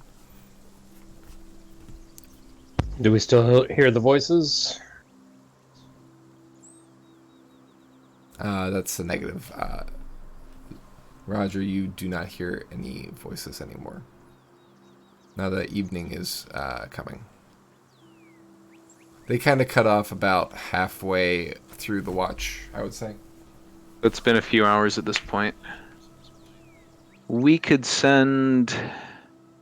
Well, I mean, I suppose Roger would be the person to send Yeah. ahead to check for the all clear. Want to go scout that out for us there, Roger? Yeah. I'll go scout it out and see if there's anybody hiding around there, or if there's anybody still there at the clearing that's just being quiet. And Okay. I believe we're close enough that we'll still be in range of the rings. They're 1 mile radius, and the party can approach a little closer than the camp to make sure that we're still about a mile away. All right. Stealth time. Jesus Christ. You know what? I'm gonna spend my inspiration. We're not gonna have that. Alright, that's better. 18. All right. You sneak back toward the circle of trees. Each reacts to your proximity and begin to glow, illuminating the area slightly. This is the first time you've encountered these trees at night. So this phenomenon is actually, like, it makes sense, right? But you've just always seen them during the day. So all three maples are glowing expectantly, waiting for you to approach with the leaves to travel amongst them. You see that there has been evidence of people who have moved through the area. It seems like a large group have traveled from the easternmost tree to both the southern tree and the western tree. It seems like most of the travel has been from east to west. There has also been a bit of evidence of travel from south to west as well. But yeah, it seems like it's pretty heavily traveled.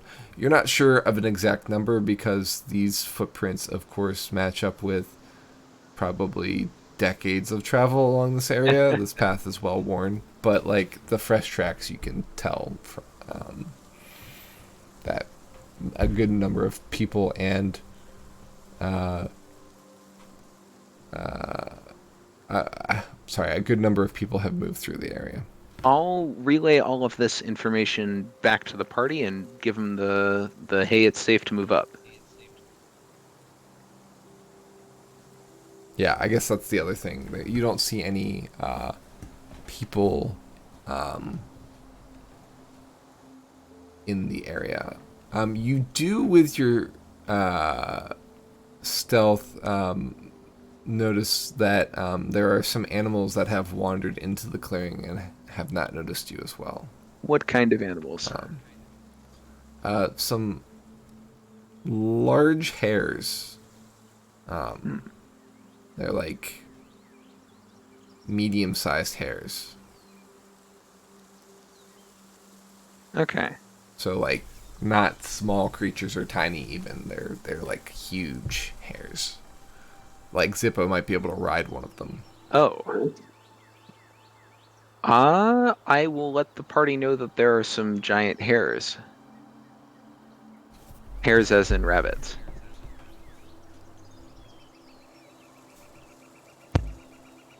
Well, I mean, do we want to, get one for a stew? Can we ride them?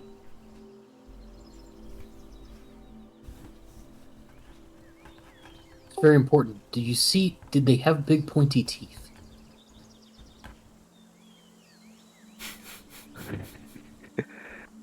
Did their teeth look pointy? Yeah, what color are their eyes? I mean, you can make a perception check to notice the area as well as the creatures if you'd like. 13. I mean, they're eating, they're chewing, they look like rabbit teeth, but I mean, they're giant teeth, so they're terrifying looking. I mean, they got big teeth. They're still They look to be rabbit teeth though.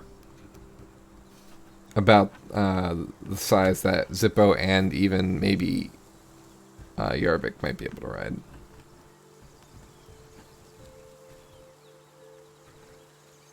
I mean, we left a bunch of horses behind not too long ago. R.I.P. in peace. But what do you think about riding rabbits? Wouldn't you have to tame one first? I mean, How hard could it be? You just need a carrot. I could try it.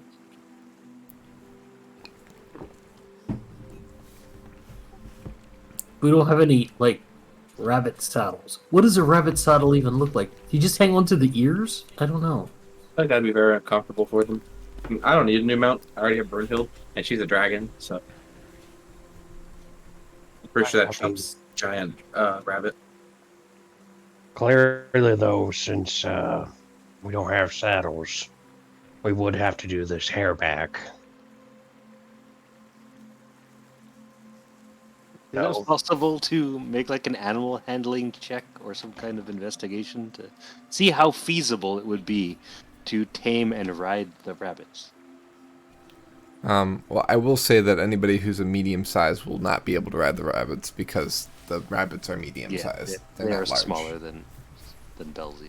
Yeah, so Belzian, if you have approached after Roger gave the all clear, would see the rabbits and know that there's no way you'd fit on one.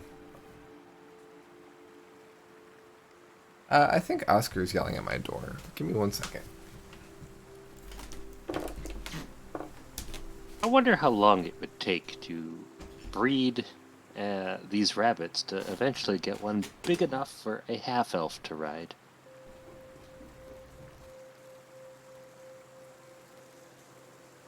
I think it'd just be easier to use magic to make one of you a different size. Well, that is a very good idea. I do not know very much about magic myself. I'm a very non-magical person. Well, you're magical in your own way. Thank you. I'm curious in my just as an idea, as a theory, could I tame a rabbit to ride it? But I just don't think it's a good idea. if we were somewhere else, if we were back in Seregen having drinks on a Friday night, hey Yarvik, go tame that rabbit. I think we could have fun, but maybe not here. Yeah, I would also like to meet dragons. We can always come back and get the rabbits. I'm just glad they don't have pointy teeth. Yeah, but rabbits have got to have pretty strong mouths, you know, to eat pretty much only vegetables and stuff and to dig them out. So I would imagine it would still hurt to get bitten by them.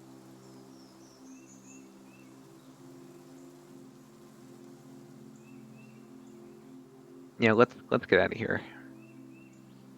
To the east. Used. All right, as the group approaches the circle, the two rabbits, hares, startle and run off. They run south. The rest of the group catches up with Roger. Roger, you have the leaves. Do you hand them out to the party? Yep. Okay. Who's going first? I'll go first. Okay. As you are approaching the tree, you do notice, unlike the trees from earlier, you notice a what looks to be a symbol of a lantern glow blue on the tree as you approach it. I will stop. Your arm tingles. And I'll motion for the rest of the party to stop and say over the rings, hey, this is the symbol we were supposed to look out for. Was it a lookout in a good way or a lookout in a bad way? In a good way. This is the group that we were, well, this symbol indicates that that's the group we're supposed to meet. Although we weren't supposed to meet them this close. Perhaps their stuff is on the other side of this, this tree? Yeah, maybe it teleports is pretty far. The glow is not seen by any of the other party members, by the way. Just you. Belzin, you think you might be able to make it out, but probably not. It's just the trick of the light. What are it you seems. looking at? I don't see shit. The rabbit's left right over there, but but to your point, I do not see a sign at all either.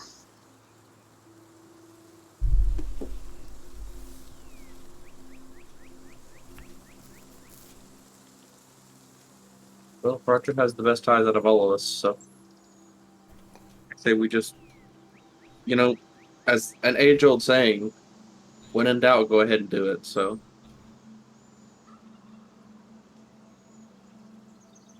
I say we go ahead and do it. Yeah. No, I agree.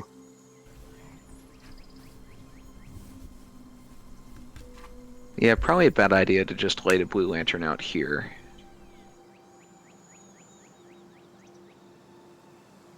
Oh, I meant go through the tree, not by the blue lantern. You can light it. If nothing happens, you go through the tree. It's already lit, right?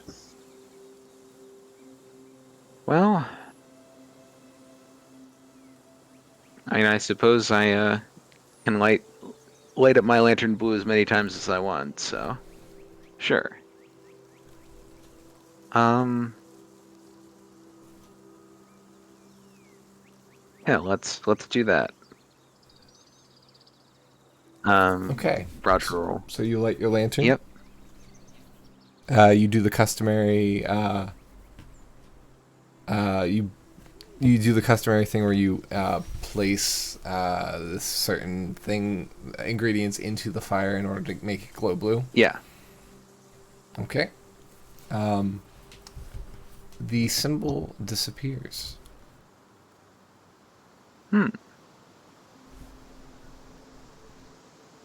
Interesting.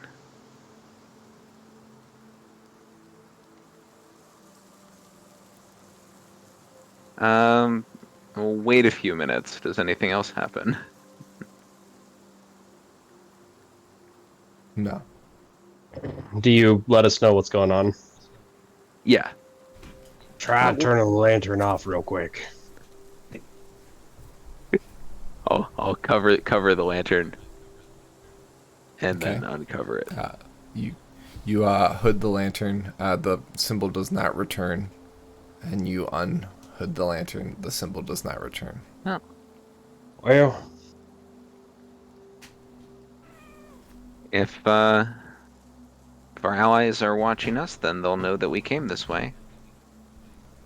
That's about as much as we can do, I think, with what we have here. oh wait. And if it's not our allies trying to communicate with us, hopefully we mess something up for them. Either case, Roger will put out the lantern and say, "Through the tree." And he'll step in.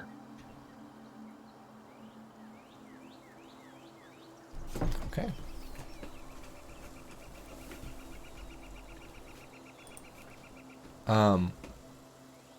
So you pass through into the other side, and you're in another tree circle. The all 4 trees begin to glow in the area.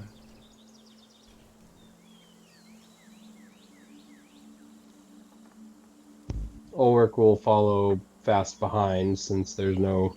Actually, before he follows, he looks at the globe Okay. just to get an idea. Roger is here now. Cool. Yeah. I mean, It's east. That's I'll take it. and steps through. Okay. Do the rest follow? Yep. Okay, everyone passes through. You are now in a new tree circle.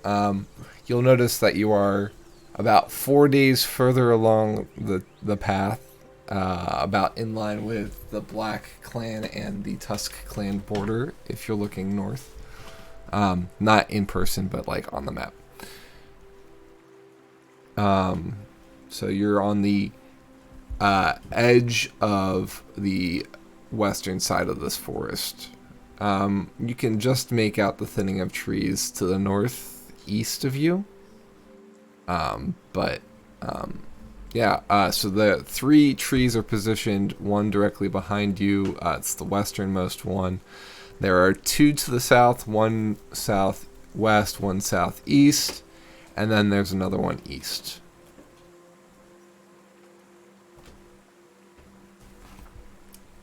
I feel like we want to go east, so east again. Yeah, south doesn't seem good. So try it. You said that, just to make sure, you said they're lit up for. Are we all seeing them lit up? They all glow with the reaction of the leaves. Yep. So they're I see. glowing a golden I see what you're saying. color. Okay. Yeah. Cool. Yeah, I would agree with the Eastern assessment. Going east here might actually take us into a town. Look at the map. Yeah, no, I mean that's fair. I'm trying to remember. Reynard said that we had to be mindful of this break in the forest, and that the tree network wouldn't necessarily cover our travel across it. Right. But that does. What is. You think we should perhaps switch back to daytime travel? I mean, I can relight the blue lantern and check around. Although I don't see any lantern symbols on any of these trees. I guess I can look a little more closely. Make a perception. Yeah. Yeah. 27.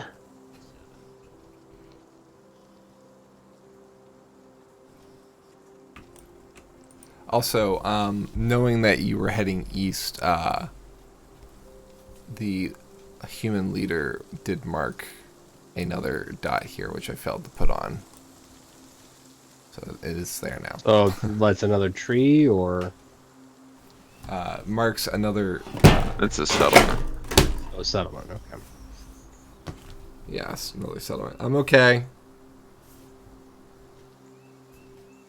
My books fell.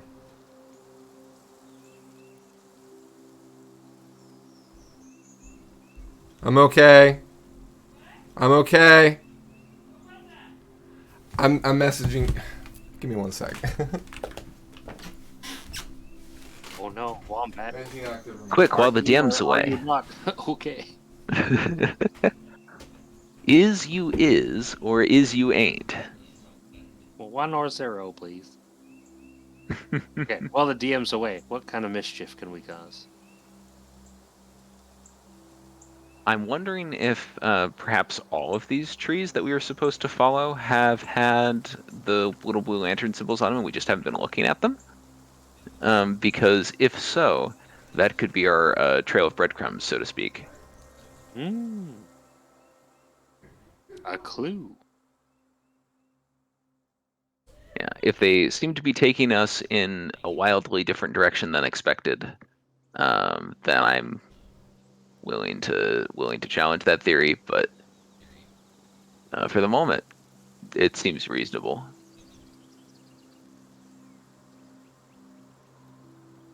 Well, probably the best bit of information we have currently.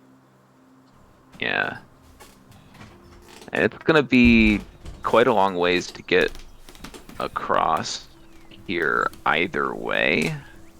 Like across this clearing part. with the- Yeah, I'm back. like it's a 2-day journey across that open plain.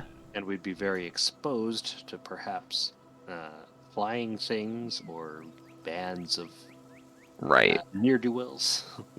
I mean, I don't think there's a better approach because going around south and over to the east and trying to cross the river where it is widest is a much longer journey.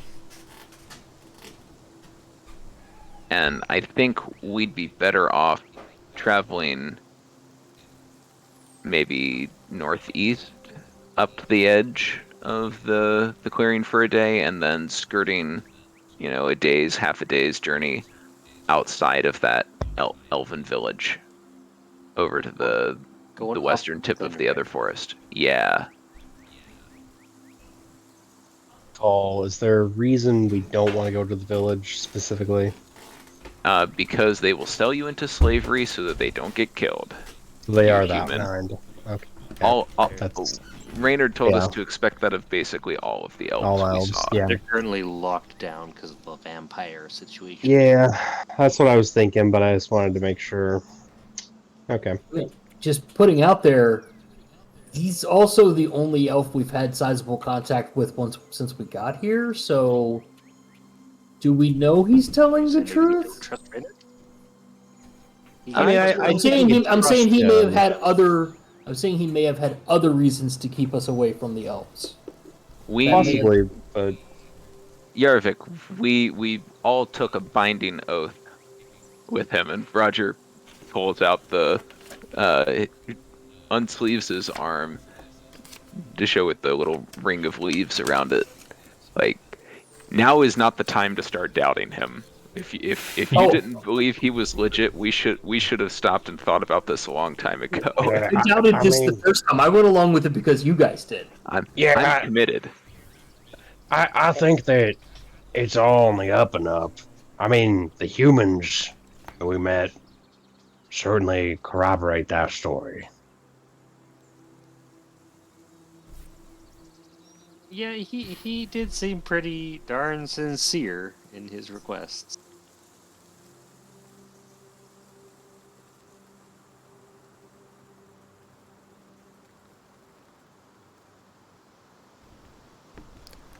So getting back to the perception, Roger, you go to inspect all 4 trees to see if you can see any signs of similar from the last circle, and sure enough, the eastern one has another blue lantern symbol. Well, I mean, sure seems like we should take that tree then. Yeah, it makes sense to me. Yeah, I'm willing to risk ending up near a settlement to follow this hunch. Yep.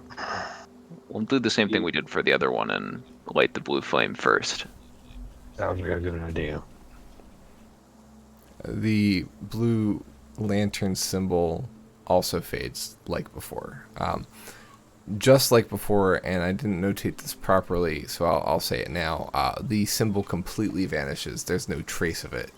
It looked almost like it was carved into the tree when it glowed, but this shows that there's no mark on its flesh whatsoever. Gotcha. With that done, I'll sheath the lantern, pass out another round of leaves, and let's go through the east tree. Okay. Ulrich, you're watching the map? Yep. Okay.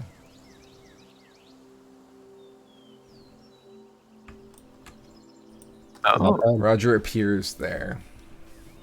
All right. Well, that seems like a good thing to do, and we jump through. Yeah.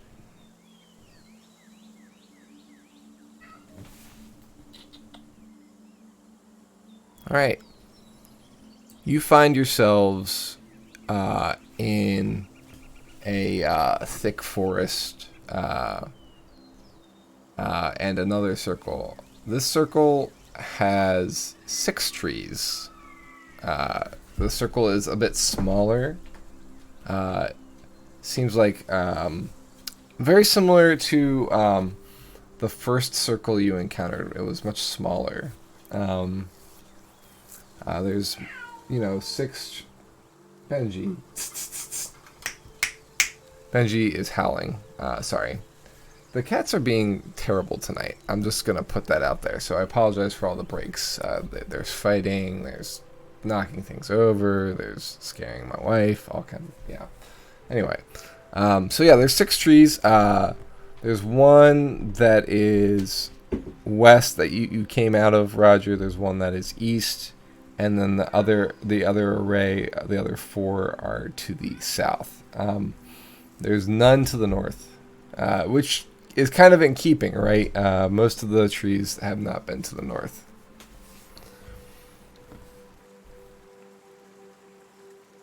I will. You move out of the way, and the rest of the group comes through, or don't, and just have them knock into you. We don't want to telefrag you. That would be very unfortunate. I will be out of the way.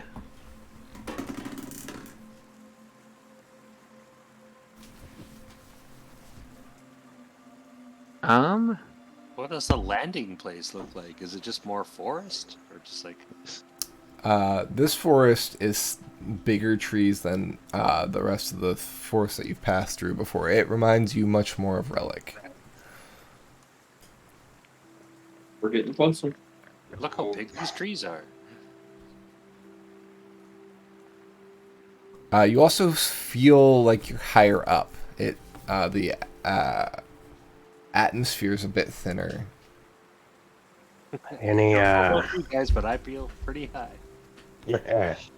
any clear cut sign on where we should be going next? Any clear Well, what? I'll take another look around the trees here, and once the DM gets back.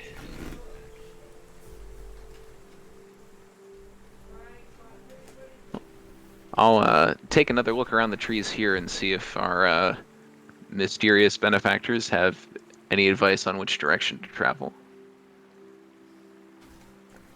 There are no lanterns on any of these trees. All right. Now that you know what to look for. In that case, should we just head north? by northeast. I think that's valid. Yeah, I'm comfortable just heading northeast from here, or some variation on that. Yeah, we're within And a few days travel at this point.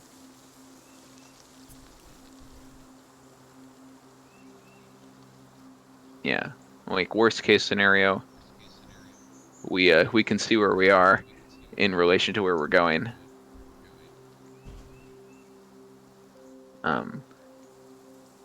Suppose, do any of the other trees in the area have that symbol carved on them? Carved? No. No.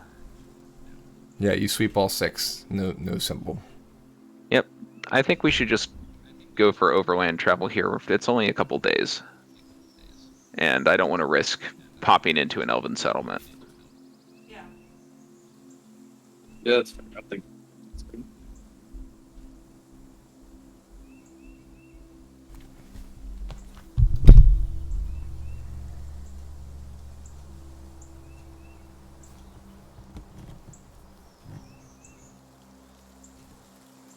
It does seem sensible. All right. So it's still fairly early in the evening, since traveling is pretty easy and quick this way. Presumably, it would take less than a day to cross the whole forest if you're using the tree network correctly. And if it were uninterrupted, of course.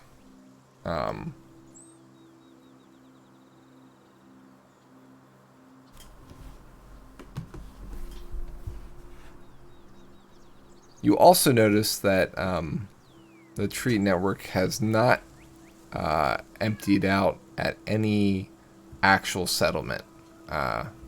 They've been strategically placed away from settlements. As you've noticed, like Aurora was probably the closest one.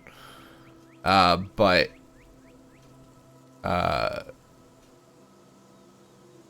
interestingly enough, there was a circle close to Aurora, but when you entered the tree network, you entered through a single tree that wasn't part of a circle. Similar to that of the one that was at the watchtower.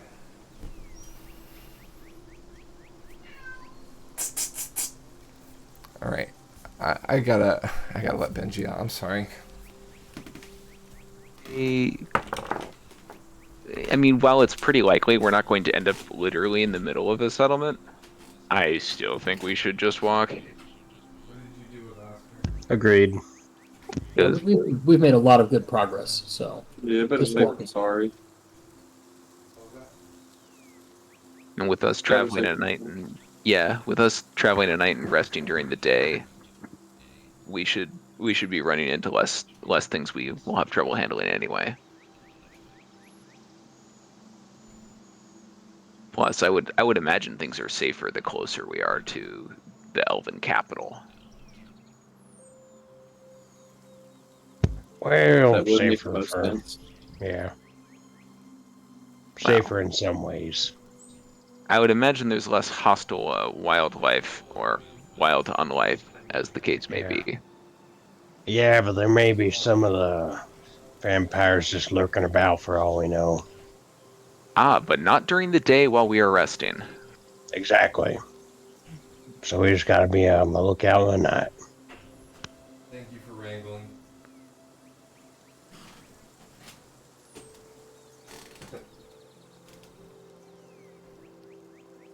But do you think there's anything we could do to keep vampires away from our camp? Like, anything that you think they wouldn't like very much?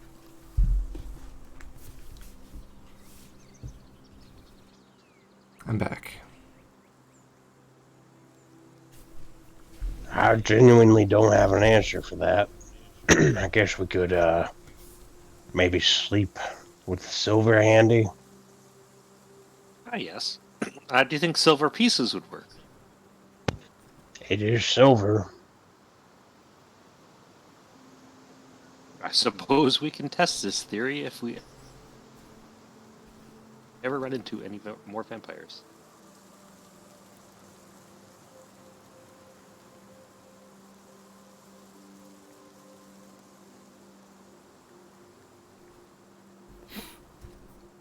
All right, what did I miss? Anything? We're gonna go over lands. We don't trust taking the trees. We don't want to risk it at this point. Okay. So we're just gonna travel over lands in the night, watching out for vampires. And Path-wise, are you going directly north, northeast, Plan is to go east, and then north? more or less directly northeast till we start getting close to the edge of the forest. And then kind of directly east till we meet at the meeting point. All right. Like I think that looks like 2.5, 3 days of travel. Well, I mean, you still have most of today, so yeah. Onward? Onward. Onward.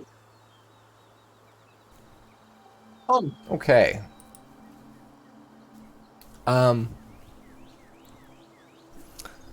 This forest is thriving and brimming with life.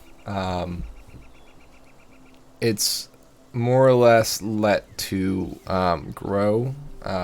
It's not managed like you saw in other manicured areas of the forest. The trees are bigger and less easy to tame, but you have seen that they are shaped in various ways. Every once in a while, you see a tree that's shaped to look like a face. You see sculptures made from trees that they're growing naturally and beautifully, but also contain sculptures within them. Some seem to tell stories or show images of multiple people, like maybe even familial tree shapings.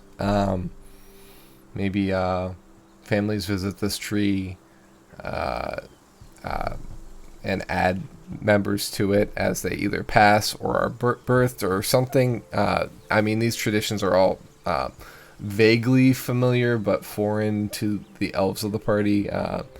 You probably have your own more humanized traditions at this point, especially since you didn't even know that you had elven relatives of or elves at all in any other areas of the world except for Seregen. So this is all fairly unique and foreign but familiar at the same time.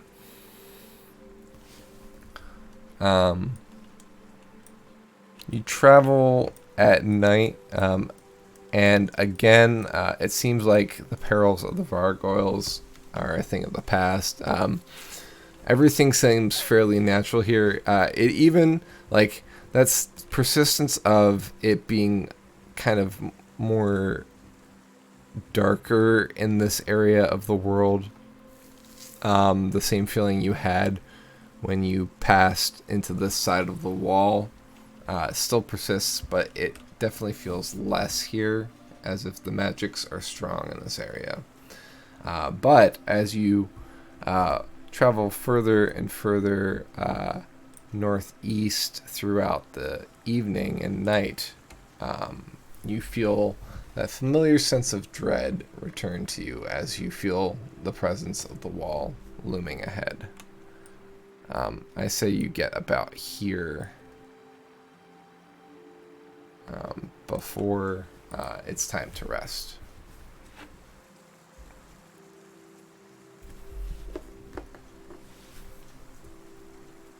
All right, let's set up for watch. I'll take the first one at daybreak. Looks like the sun's coming up. Time to go to sleep.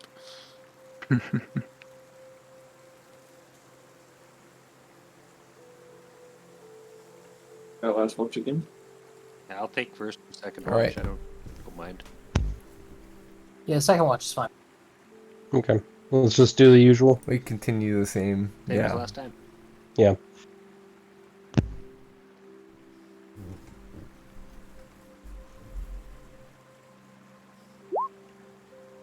$17.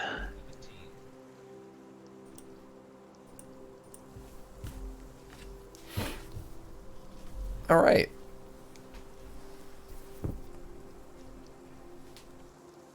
So, Roger, with your perception, you notice that the forest, while being taller, now that you're at the edge, you can see that if you look back toward where you assume El Morel is, that the forest rises up almost like it's on a singular mountain in the center of that area of the forest. But instead of it being a mountain, it seems like it's one gargantuan tree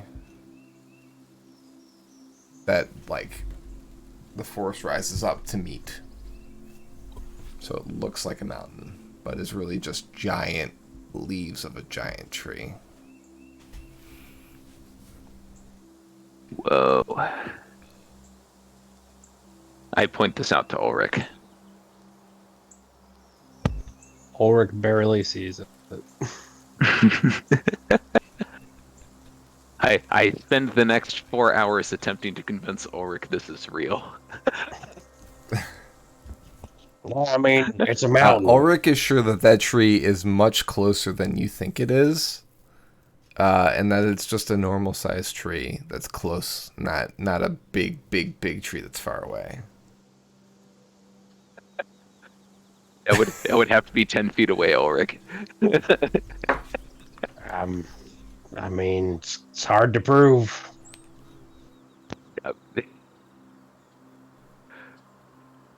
Well, walk 10 feet over there and touch it. Walk 10 feet over there. Are you kidding me?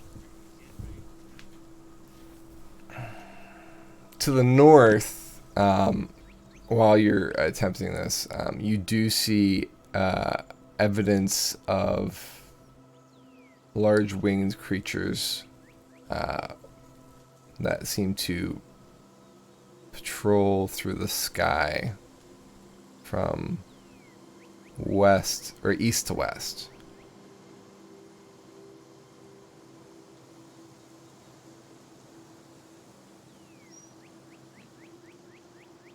They aren't drifting close to the wall, but they seem to be maintaining a border.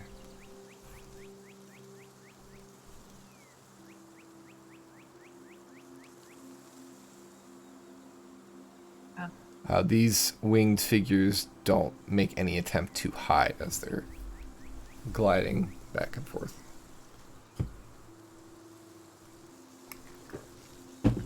To further describe them, they have legs and arms, a long tail, and 2 wings.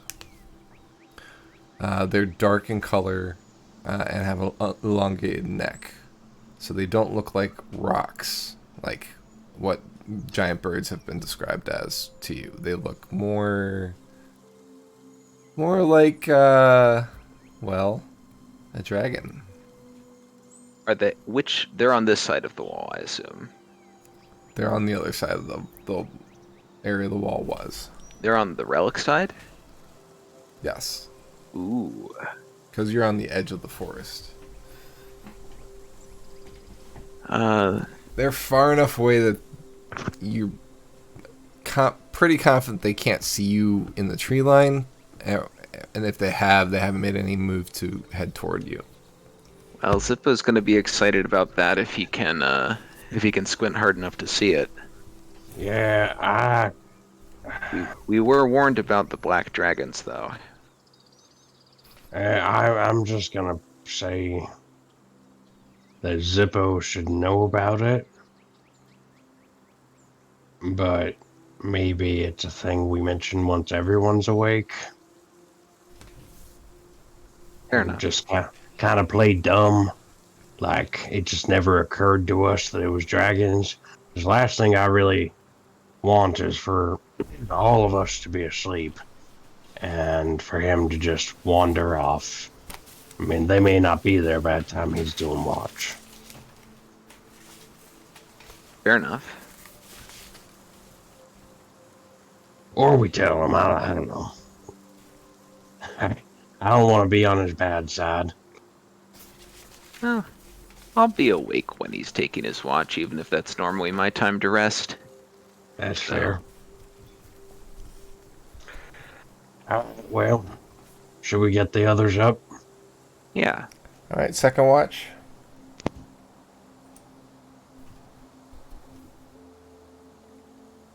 Ahoy, hoy!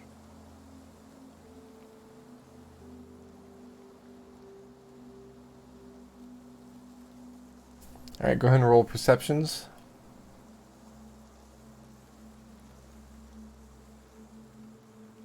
You're laughing. That's better. All right, Jaeger, you also see the dragons patrolling to the north, as well as the tree that Roger points out to you. That presumably is El Morel.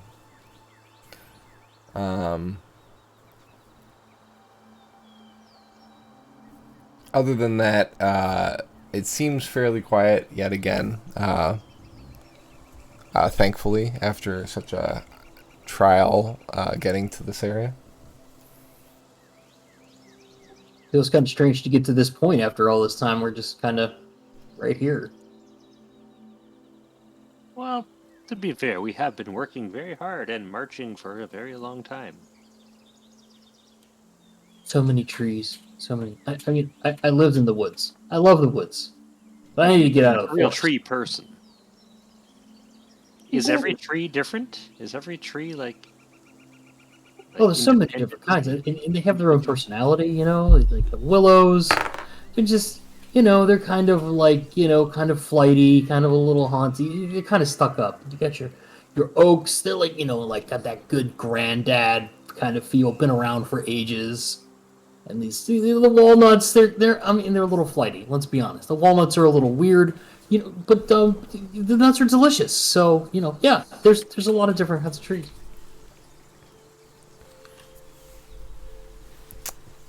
Yarvik, as you two are chatting, you notice a small group of elves riding out on horses north across the wall. There's about 5 of them. I definitely point this out. They're more west of you. Huh. Where do you think they're going? Good question. I think are they heading over to Black Clan territory? Yes. Established some kind of relationship. Perhaps they are scouts. Seeing what is up and what is going on. Definitely. You do see a glimmer of light coming from the middle elf as they get closer and closer to the wall. Mid-elf. Like a glimmer of light catches your eye. Seems he's carrying something big and shiny. Okay, I'm gonna ask Belzy if he's. I'm gonna describe it to him and ask if he's seen anything like that.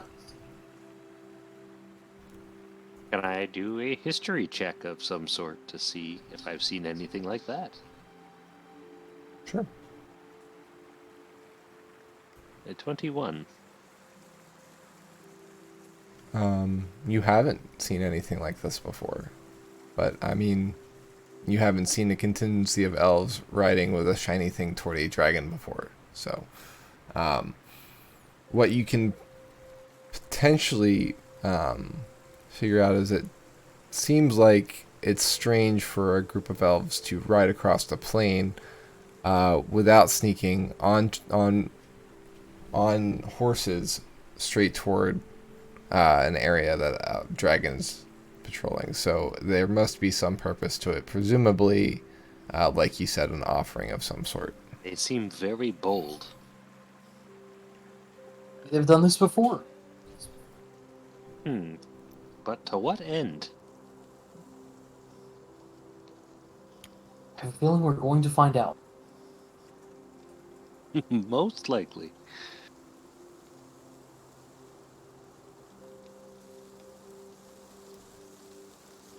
I think we would relay this information to Third Watch. Yeah, that was what I was gonna say. Okay. So you're waking up Zippo? Heck yeah, wake up, Zippo! Okay. Zippo, give me perception Uh, at disadvantage. see if Birdhook does any better.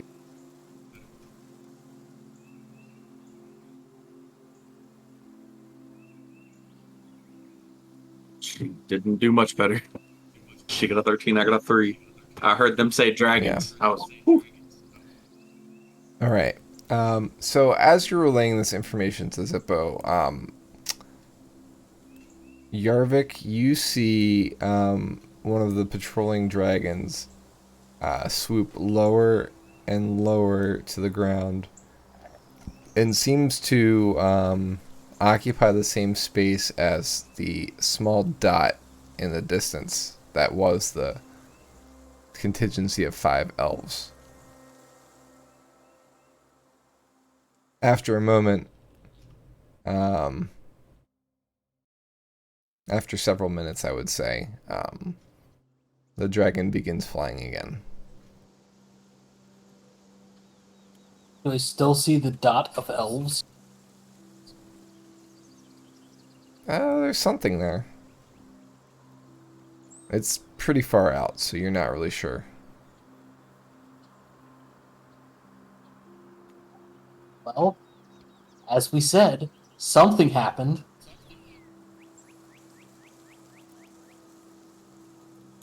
I would mark that as maybe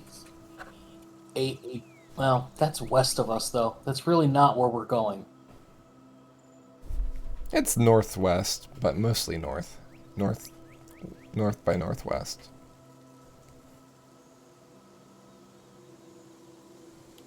Mark the area for, on my mind and on the map as an area that we may want to visit to find out kind of what happened out there.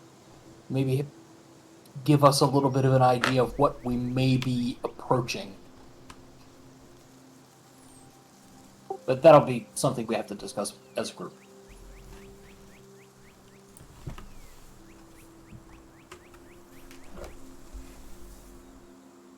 All right, Zippo, you kind of see a glimmer of that happening. Like it's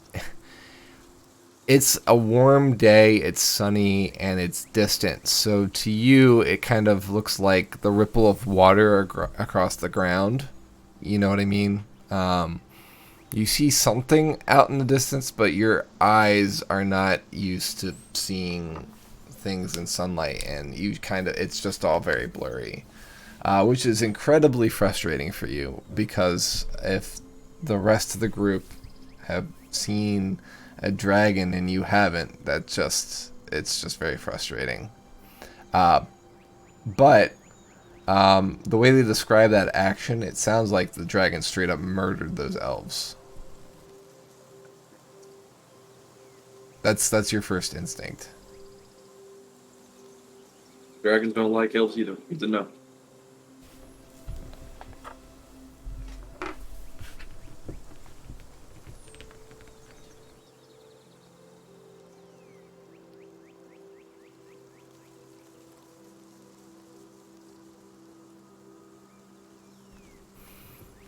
All right. Doing anything else with your time? Just keep looking in that direction, even though no, I can't see anything. Keep looking in that direction. Okay. And petting on birds. Like, one day we'll meet the dragons, and you can show me that you're an actual dragon. And I'll just be petting on her, and I'll pull out one piece of the lizard meat to give to Brunhild. Cool. She scarfs it up.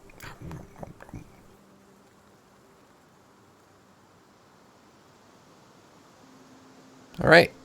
Good morning, evening, everyone. Good morning, evening.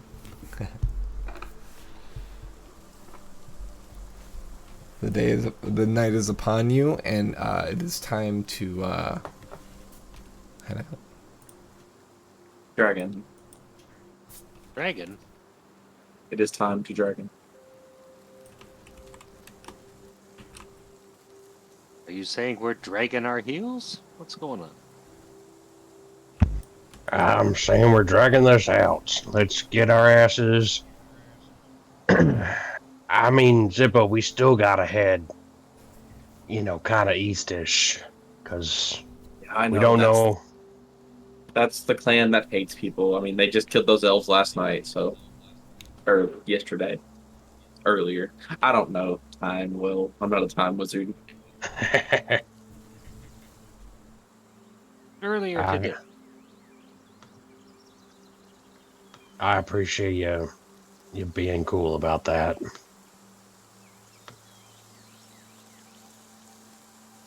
Get to meet cool dragons soon. Yeah, exactly. We're so close. We're gonna meet cool dragons. We're gonna save the world. Things are on the up and up for us. But, That's right. Yeah. I wondered, what if these dragons just, eat us like right away, and we die really fast? They won't do that. They're Well, dragons. it won't really matter anymore, will it? At least not for us. That's also a fair point.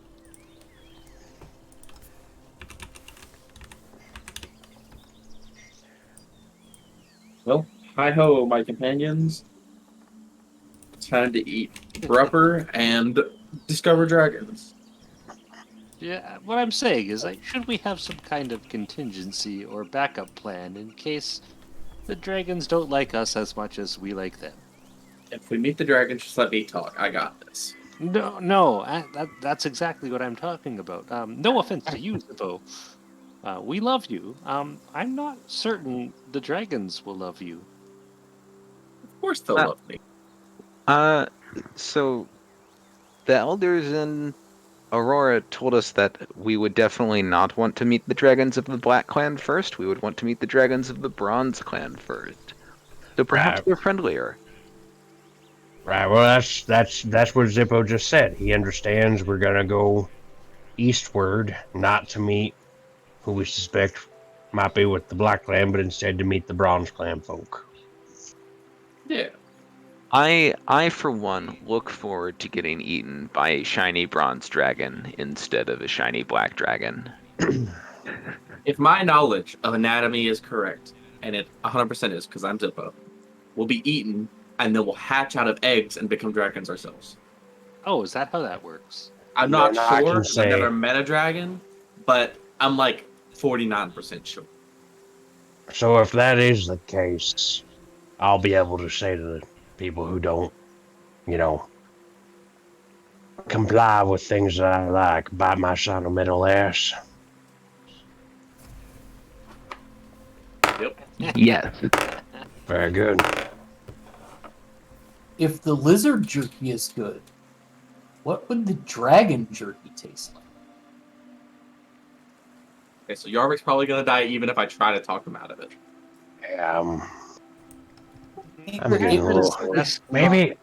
Plan on If eating. bronzes are at war with the Black Clan and they happen to have some Black Clan jerky laying around, I mean, I just feel like I don't know. Maybe I'm wrong, but everything that Zippo's told me and what little I've kind of gathered through our travels here, I feel like the dragons are, they're people as far as like, they have wants and wishes and can talk. So, You think the dragons are going to be chill? well, no, I'm just saying, like, isn't something that talks, doesn't that kind of getting into that dangerous, like, cannibalism area? That's true. So maybe we shouldn't eat the dragons. Right, yes, that's what I'm saying. We shouldn't, and I feel like that would also very much sway the dragons from eating each other. I'm just saying, if there's an opportunity and some dragon is presented to me on a plate Maybe wyvern. potatoes. You know, Maybe I'd take that opportunity. I'm just putting that out there. I mean, Oh yeah, for sure. Like, what if we find a deceased dragon just laying there in the ditch? Like, are we gonna let it go to waste? if Yes. we find one, Is this why you're traveling, by Yes. the way, or is Oh, this yeah, we're, yes, we're please. walking Okay. and talking. Yeah, Yeah. it's just idle conversation while we're walking. and if we find one, Zippo's got dibs on the heart because Brunhild would definitely need that to and strengthen her dragon powers. Dragons are pretty big, right? Like they're I mean, like dragons are amazing creatures. I am 100% sure a dragon could turn itself into Brunhild. I mean, look, Brunhild is one, so that's proof right there. You're 100% sure of what? That Brunhild is a dragon, and that dragons could become dogs if they wanted to. Oh yes, but of course.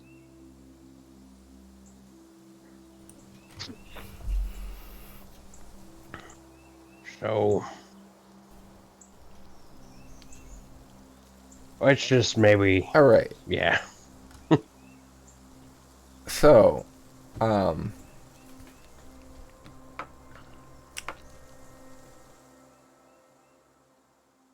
while you're traveling along the edge of the forest, a lone tree that sits outside of the forest, about maybe 10 to 20 feet outside of the forest, you kind of pass between the forest and it, and the tree suddenly turns and a face forms in its trunk, and it says in Sylvan, "Trespassers." What you're staring at is a fabled treant, Roger and Belzian. And rather than roll initiative, because it looks like it's raring for a fight, I'm going to leave it at that for tonight. Dun Alright. dun dun. Dun, dun. We I was are just done, like, done, what done are for the you night. friends? What the heck did he even say? Maybe what? Does anybody remember the other tree's name? Maybe we'll get like some leeway with that. We need to make like a tree and get out of here. We need to make like a tree and set in the same place for thousands of years, only to be chopped down to be used for lumber to make a house.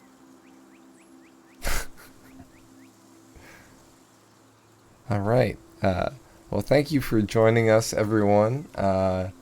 Hopefully you enjoyed. Looks like some big things are on the verge of happening next session. We did a bulk of traveling today.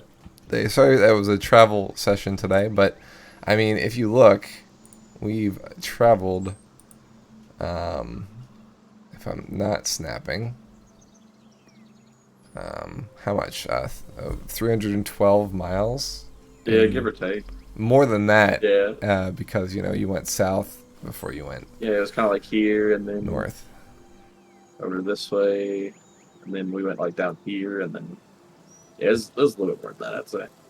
Yeah, somewhere around 312. So that's probably a record, right? So GG on that.